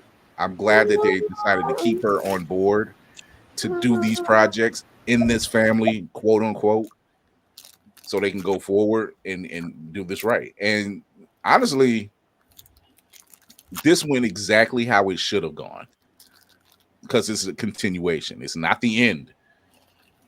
You know, this ain't the ending. It was like, all right, let's go find your brother. Now we're on an adventure. Right. So why was she allowed to be a ghost? It was a pretty good season 2 of WandaVision. Yeah, that. What did you say, man? No, I was asking, why was she allowed to be a ghost? I guess because she rejected Rio when she died. Yeah. The amount of times that she would just be like, I want to do this, and then walked it back like less than 5 minutes later, it kept sending me. But she was like, I'm supposed to get my power. You're supposed to deliver me a boy. I'm like, what did you forget like 2 minutes ago? But at the same time, she tried to use an unfinished business line, like, I can't face my son. I'm like, really? Now I'm supposed to feel, I'll deliver you straight to him. Have fun at family court. Bye. Right. not family court. Even then, it's just like, I don't want to sacrifice you. Well, the boy said, take him. I'm going to go. I'm just like, ma'am, pick a lane, please. Sophia, pick an MO, please. I think it's more or less not only that she can't face him, but she sees that once again, like she said, like I said, she has a soft spot for Billy. She's like, I can't face my son right now, but two, I have an opportunity of helping cultivate this kid and not almost getting a second chance at it and not floundering, not wasting it. So this whole show was her redeeming herself to a degree. Yeah. But at the same time, like, I used to watch you. I know your mother. And I heard about your mother. Let's not walk you down that path. Because just in case I might need for a trump card. Your mother got here because of trauma. Your mother got here because of trauma. You've already dealt with trauma and you're dealing with a lot of other things. Let's steer clear of that. Let's try to put you the other way. Death by 1,000 cuts. You have failed me twice in the MCU now. Right. You didn't get rid of Agatha the whole time. For some reason. I'm pretty sure in Daredevil, Jerry's still walking around New York somewhere. Just right. That was one character. I'm like, all right, like I get it. She's an evil person. Like that is someone who convinces me. Yes, we get you have your traumas, but you are just awful. That's fine. Agatha gets her evil undone and then redoes it like 30 seconds later. That's what's infuriating. And she's just like, I'm not going to sacrifice you. Well, the boy said you can take him. On second thought, never mind. In like the span of 2 minutes. This indecisiveness, that's the part that kills you. It's so fast. I mean, it's kind of typical. What do you want to eat? Oh, I don't know. Let's have Chinese food. I don't have a taste for Chinese food. Am I killing this boy to save my brother? Why? Just no. Why was it so hard to say? I think what we might have supposed to take away from Agatha, and not to compare the two shows necessarily because they are so tonally different, but the same way that we feel about Oz is like in the moment he's going to say and do whatever he needs to get to the next moment. Like he's not thinking about 10 years from now. He's thinking, how do I get my ass out of here to here? And it's like that is it. The way he switched up on Sophia when old girl pulled up on them, and he was like, "Man, listen, I was going to kill her. I was going to take the drugs." And Sophia's just like, "Hello." But you see how easy we put that together? Because when that first episode came, I have this now. remember, I said in the 2 minutes between Vic turning around and them getting put on their knees, what got said? Because we know Oz was probably next episode. We heard all of it. He was just throwing her under. He threw her under the bus, all 18 wheels, and Miss Frizzle included. So like we can piece that together very easy with Penguin, and they do a good job of letting us know the motivation. Agatha is just all over the place. It's like we're doing these things because reasons, but not actually. But yes, but also no.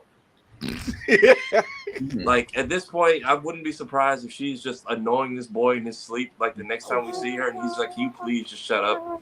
Oh, he's definitely annoying her. She's definitely doing that. Of course, it will be out of her character not to do that.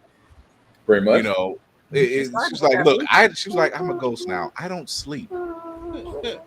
Agatha gonna be humming Hotline Bling while this man trying to fall asleep. Right. By the end of the show, I'm get Agatha's whole thing. I'm like, but what the hate from Lady Death? What did you do to make this nigga this bad? Because all I see is what she did to you and other people. Breaking into your house with a knife, saying "I hate you." Now this raises more questions.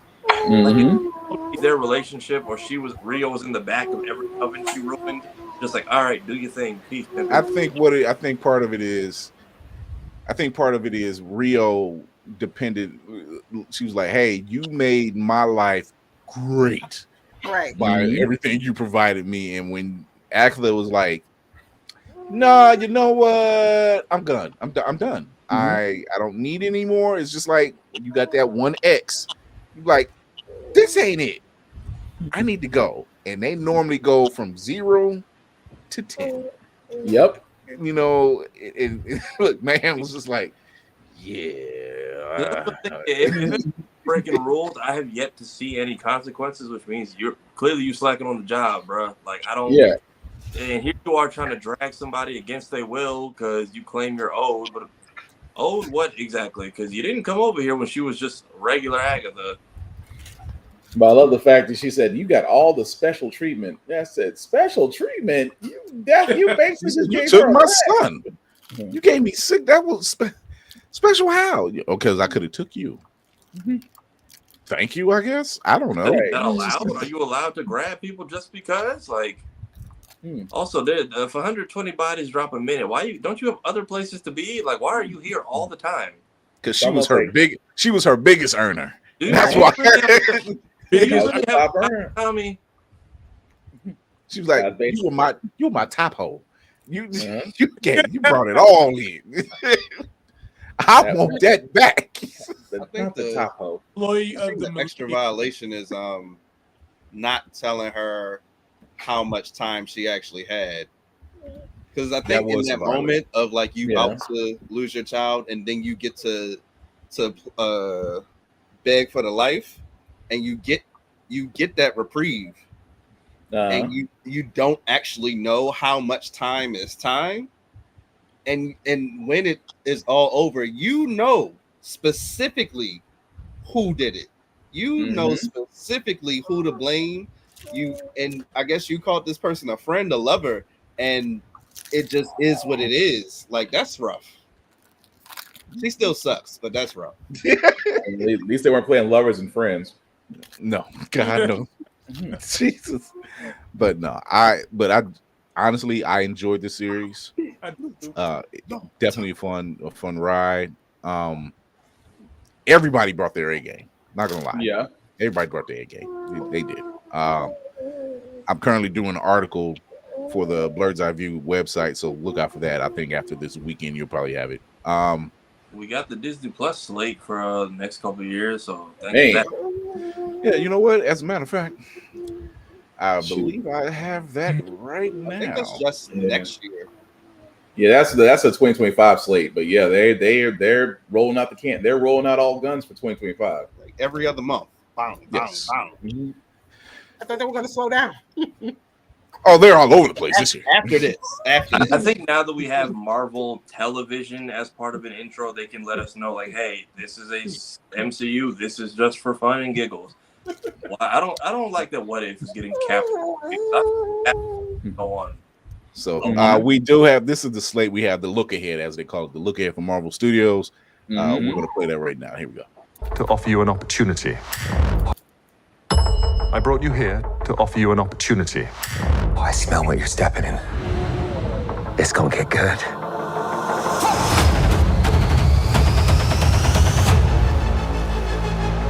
been some time, hasn't it? You've come up in the world. I could say the same about you. I wonder if your darker half would agree.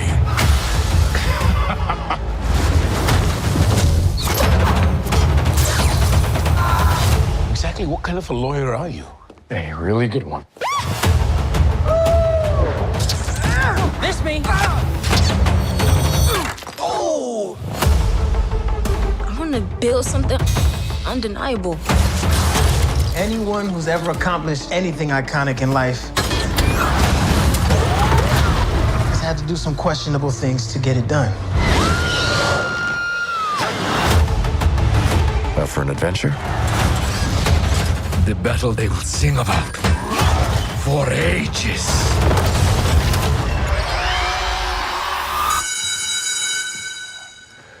You can slate whenever you're ready. Simon Williams, reading for Wonder Man. I was born to play this character. And we both have a lot riding on this. You better not mess this up. I know. I am ready. I am Marvel Jesus. Ah.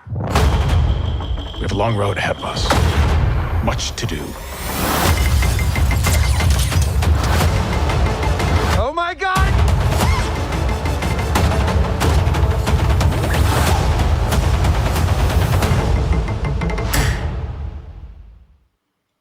I don't care what anybody says. That Daredevil gonna rock. I'm here for that one. Why do we need the friendly neighborhood Spider-Man? And this is coming from somebody who Spider-Man is my favorite Marvel character of all time. Always has been my entire childhood. But why do we need that? So that's its own project. It's not going to be an MCU story anymore. Right. Go ahead, Whoopi. Also, then still, why do we need it? Go ahead, Whoopi. They basically saw how Sony made money hand over fist with the last two animated films. They want a little bit of that cheddar. And the fact they pushed back Beyond the Spider-Verse for another year. Yeah, like that, and I think Disney seems to always keep a cartoon going because they had Ultimate Spider-Man with Drake Bell for a while. Mm-hmm. That was good though. It was really good. Yeah, they experimented with like the Web Warriors, then the sequel show, which made continuity all weird. They just threw as many Spider-Men in one universe as possible, and then I think that wrapped up. Now I think they were already slated to do something, and instead of just throwing it in the trash, they decided to just make a year one Spider-Man cartoon. I believe we are also getting a waved Norman Osborn in the show. Yep. Yes. With the red waves. Played by Coleman Domingo. No, say his name correctly. Coleman put that shit on Domingo. That's what that brother shows up on the red carpet or any carpet. I'm like, yeah, he got that shit on. He got it on again. I don't need another season of What If either.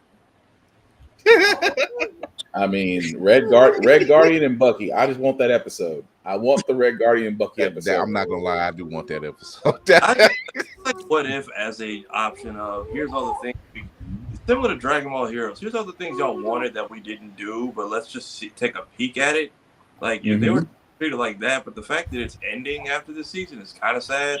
But like when I say sprinkle people around to make this a universe, this is what I'm talking about because Kamala Khan's dad in Daredevil, the fake Mandarin in Wonder Man. I know nothing about that.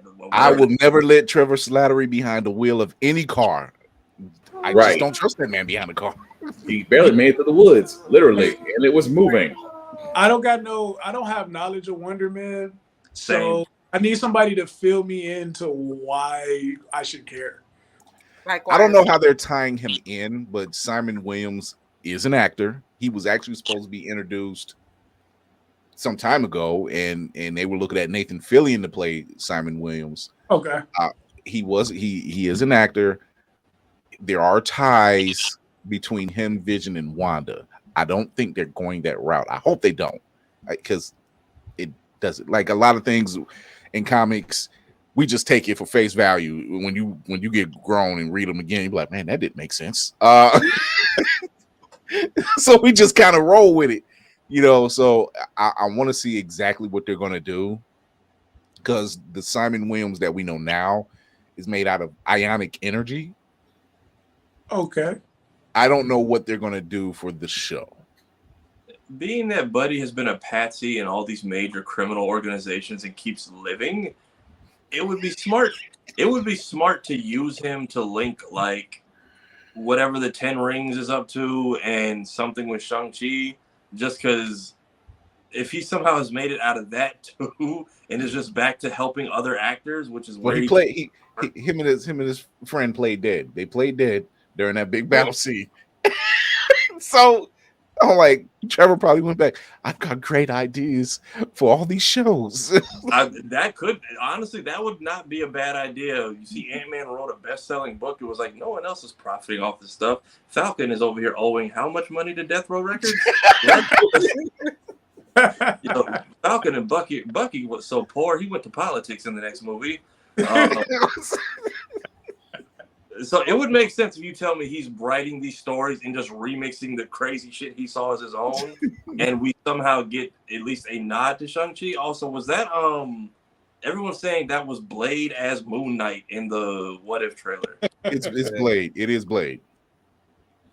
And yes, Mahershala Ali is doing the voice of Blade. I'm like, just do the. You know what? Let's do that. Let's do that. Oh, let baby steps. Beta test. It's a beta test. Let the Blade video game drop and whatever that is, just tie it in. Yeah, about that. Oh Lord, that got pushed back again. We can't have. Yep. So they're gonna push the game back. They're gonna push the movie back. What? The game has been pushed back to an indefinite hiatus is what the words they use. Oh, they waiting on the movie. That's what they're doing. Seems like it. Who was the development team behind that? Was that Insomniac as well? Montreal Ubisoft was behind that. Really, Ubisoft? Mm-hmm. You know, they got to spread it out from whatever stumble they do with Assassin's Creed Shadows. So, and look, Wolverine's like, I can't. That's pushed back. Wolverine. The day is done. Wolverine out because people don't know how to act. The Cap and Black Panther game is God knows where. In the ether. The Marvel 1946 game is in the ether. The Wolverine game by Insomniac has pretty much all been halted. So pretty much every Marvel game you're expecting to see the next year or two, you're not. Man, I was looking forward to that Wolverine one, man. They can't get together. Insomniac either has a corporate problem or they have a distributor problem. Insomniac. How much you want to bet is a corporate problem? How much you want to bet? Punishing us for whoever did that hack a couple months back. Yep, pretty much. That's why Spider-Man is not getting any more DLC. They said y'all will get a story update, a port to PC, and that's it. Spider-Man 2 deserved the more DLCs. Y'all want to leak all of our? I'm gonna before we get out of here. I need to make a soapbox discussion or something to the hackers out there. Look, hackers of the world, I need you to do something. I need you to use your powers correctly. Jesus Christ. And I don't mean Ryan Reynolds. I mean the Black Jesus. I need you to get off your asses and get rid of people's debt and not leak stuff for games. We can't, if you're gonna leak games, get GTA 6 together. That's what you do. If you're gonna do anything. I was gonna say add a few zeros to some bank accounts. Something. Use it correctly. You know? So I've only read a few side stories. I don't even know if they were ever interconnected. Like, how do we feel about Marvel Zombies being a show by itself? I'm fine. I can live with it. It was a fun book. Yeah. I think the one I read was Pete. They were like interdimensionally eating people, and Peter was like, "I don't want to do this anymore." Yeah, it got to that point. He tried to be a hero again and folded like a wet napkin in 5 seconds. Yeah. And then the same man had to take him out because he's like, "All right, that just got weird really fast." Yeah, there was no one left in their universe, and they found a way to go to another Earth, and they were Rick and Morty to every universe that had people to eat until they ran that population out and then just moving to the next.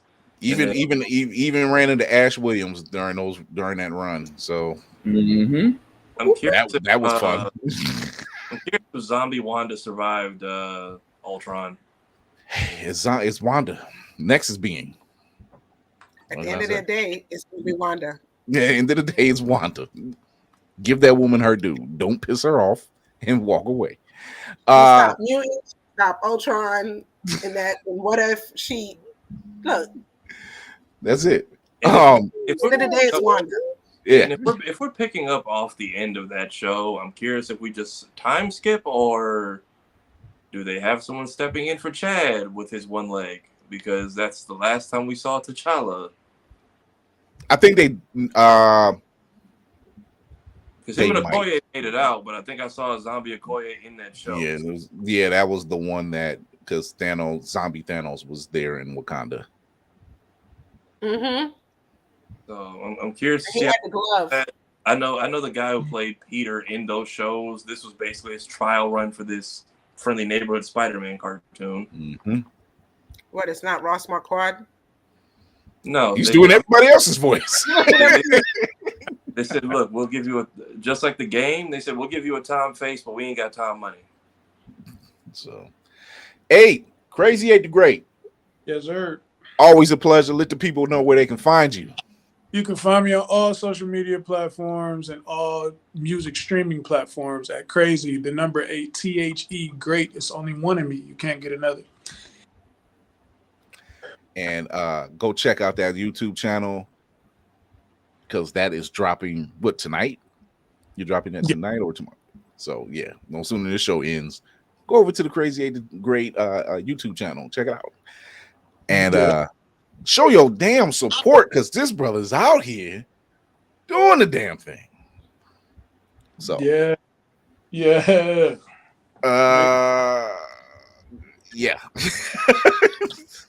There's no reason why you shouldn't be supporting this brother. Anti-bullying campaign, showing the people the love, giving you good quality product. It's like Bliss in Gotham. Like they want it, they got it. So Whoopty, talk to the people.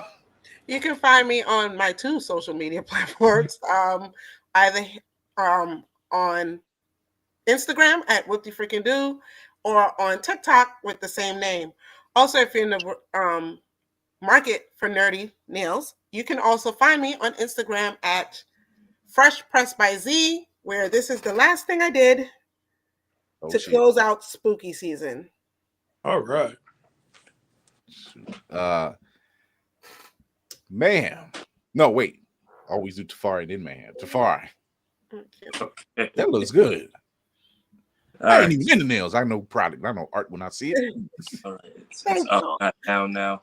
So you can find me under this name on all platforms. I usually post on Mondays to make them less terrible. October has been just me burning through all of the ideas I've had in the chamber for the longest. So tomorrow, November 1st, first of the month, which means rent due, and there's also a new chapter of the Anime Convention Survival Guide dropping. I also did a skit about why our Sonic team over the years and the massive comeback they've made. Please don't blow it. How Jujutsu Kaisen manga readers cannot be trusted. And then today for Halloween, I did what if they had the purge in the world of The Office. So all of those are out now. Feel free to go and take a gander, like, share, subscribe. We do clips on this show Monday, Wednesdays, and Fridays. So please feel free to come check it out. Like, share, tag a friend. We are like less than 50 away from 4,000. So please and thank you. Keep pushing it. Also, if you want to see what everyone else is doing, go to the home tab of the channel. I have everyone's stuff there. I'm also streaming on Twitch. I do what I call like a walk and talk stream.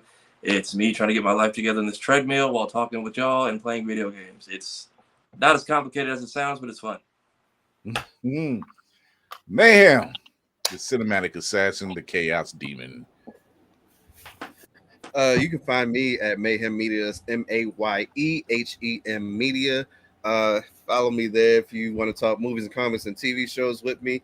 I'm much less of a video vixen like the rest of the crew here, and I'm more of a writer. So if you want to read my foolish thoughts, follow us along at blerdseyeview.org, where I write opinion pieces about our Charles and Magneto actually smanging it.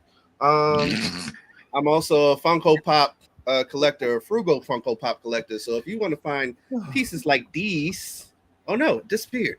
Like these, like these. Oh, he there disappeared. The thing disappeared. Everything disappeared. If you want to know where to get it for the low, you can also follow me. And that's enough. Mental health's important, so please take your meds, take your PTO, take a deep breath, let that shit go, and don't forget, tomorrow's not promised, so cause mayhem today. Unsigned Obi and Second Lieutenant Zuri and our shipwright Spartan, and they daddy. Oh, they mad. I'm gonna have to get this one short and sweet. Black_Spartan 615 on the socials because Zuri is mad. Started complaining immediately. Be cool. She heard her name. She heard her name and said, She mad. She mad. She real mad. Oh, make me headbutt you again. Oh man, I am your man on the wall, Chris Fury, host and captain of the ship. You can check us out everywhere Tuesdays and Thursdays live at 8 p.m. Eastern on YouTube and Twitch. And you can also catch us everywhere you listen to your podcasts. I want to thank not our guest, but our bro, Crazy 8 the Great. Go follow him. Go support. This brother is consistently dropping heat. It's necessary to show that support. And if you know someone who has some dope stuff, support them. Tell a friend. Buy their stuff. Go out. Show them love. They performing somewhere. Show up. Do your thing. Thank you, 8. Always. Appreciate it, man. Thanks for having me, man. Like, I love kicking it with y'all, man, talking about everything. I love sharing new things that I create with y'all. By the way, if anybody is following me on Instagram, join my broadcast channel because I'm doing an exclusive merch drop for the broadcast channel for the Ghostface drop. So if you want to get in on, the pre-orders for the Ghostface merch, hop over to the broadcast channel because it'll be there for y'all for a while and then I'll release it to the public. Right. Tafari said, Zuri's like, Father, I'd like to address the nation. Oh, she does. She does. Right now, both my arms are killing me, but go ahead. Will it be election day by the next time we see people? We actually have a guest on election day. Hey, look, go vote and save your think pieces, Chief. Ain't nobody reading that shit. Kamala Harris. Look, I'm gonna tell you now. I stand where I stand. You know where I stand. Don't be a fool. And as Spartan would say, don't be a dick, and we all be cool. So as we get out of here, remember to educate yourself and others, entertain yourself and others, and most of all, encourage yourself and others. I am the man on the wall, Chris Fury. I want to thank all of the crew, including 8 over here. You want to get over there, get some of that action. Go check him out. And until then, we will see you next Tuesday. We're out.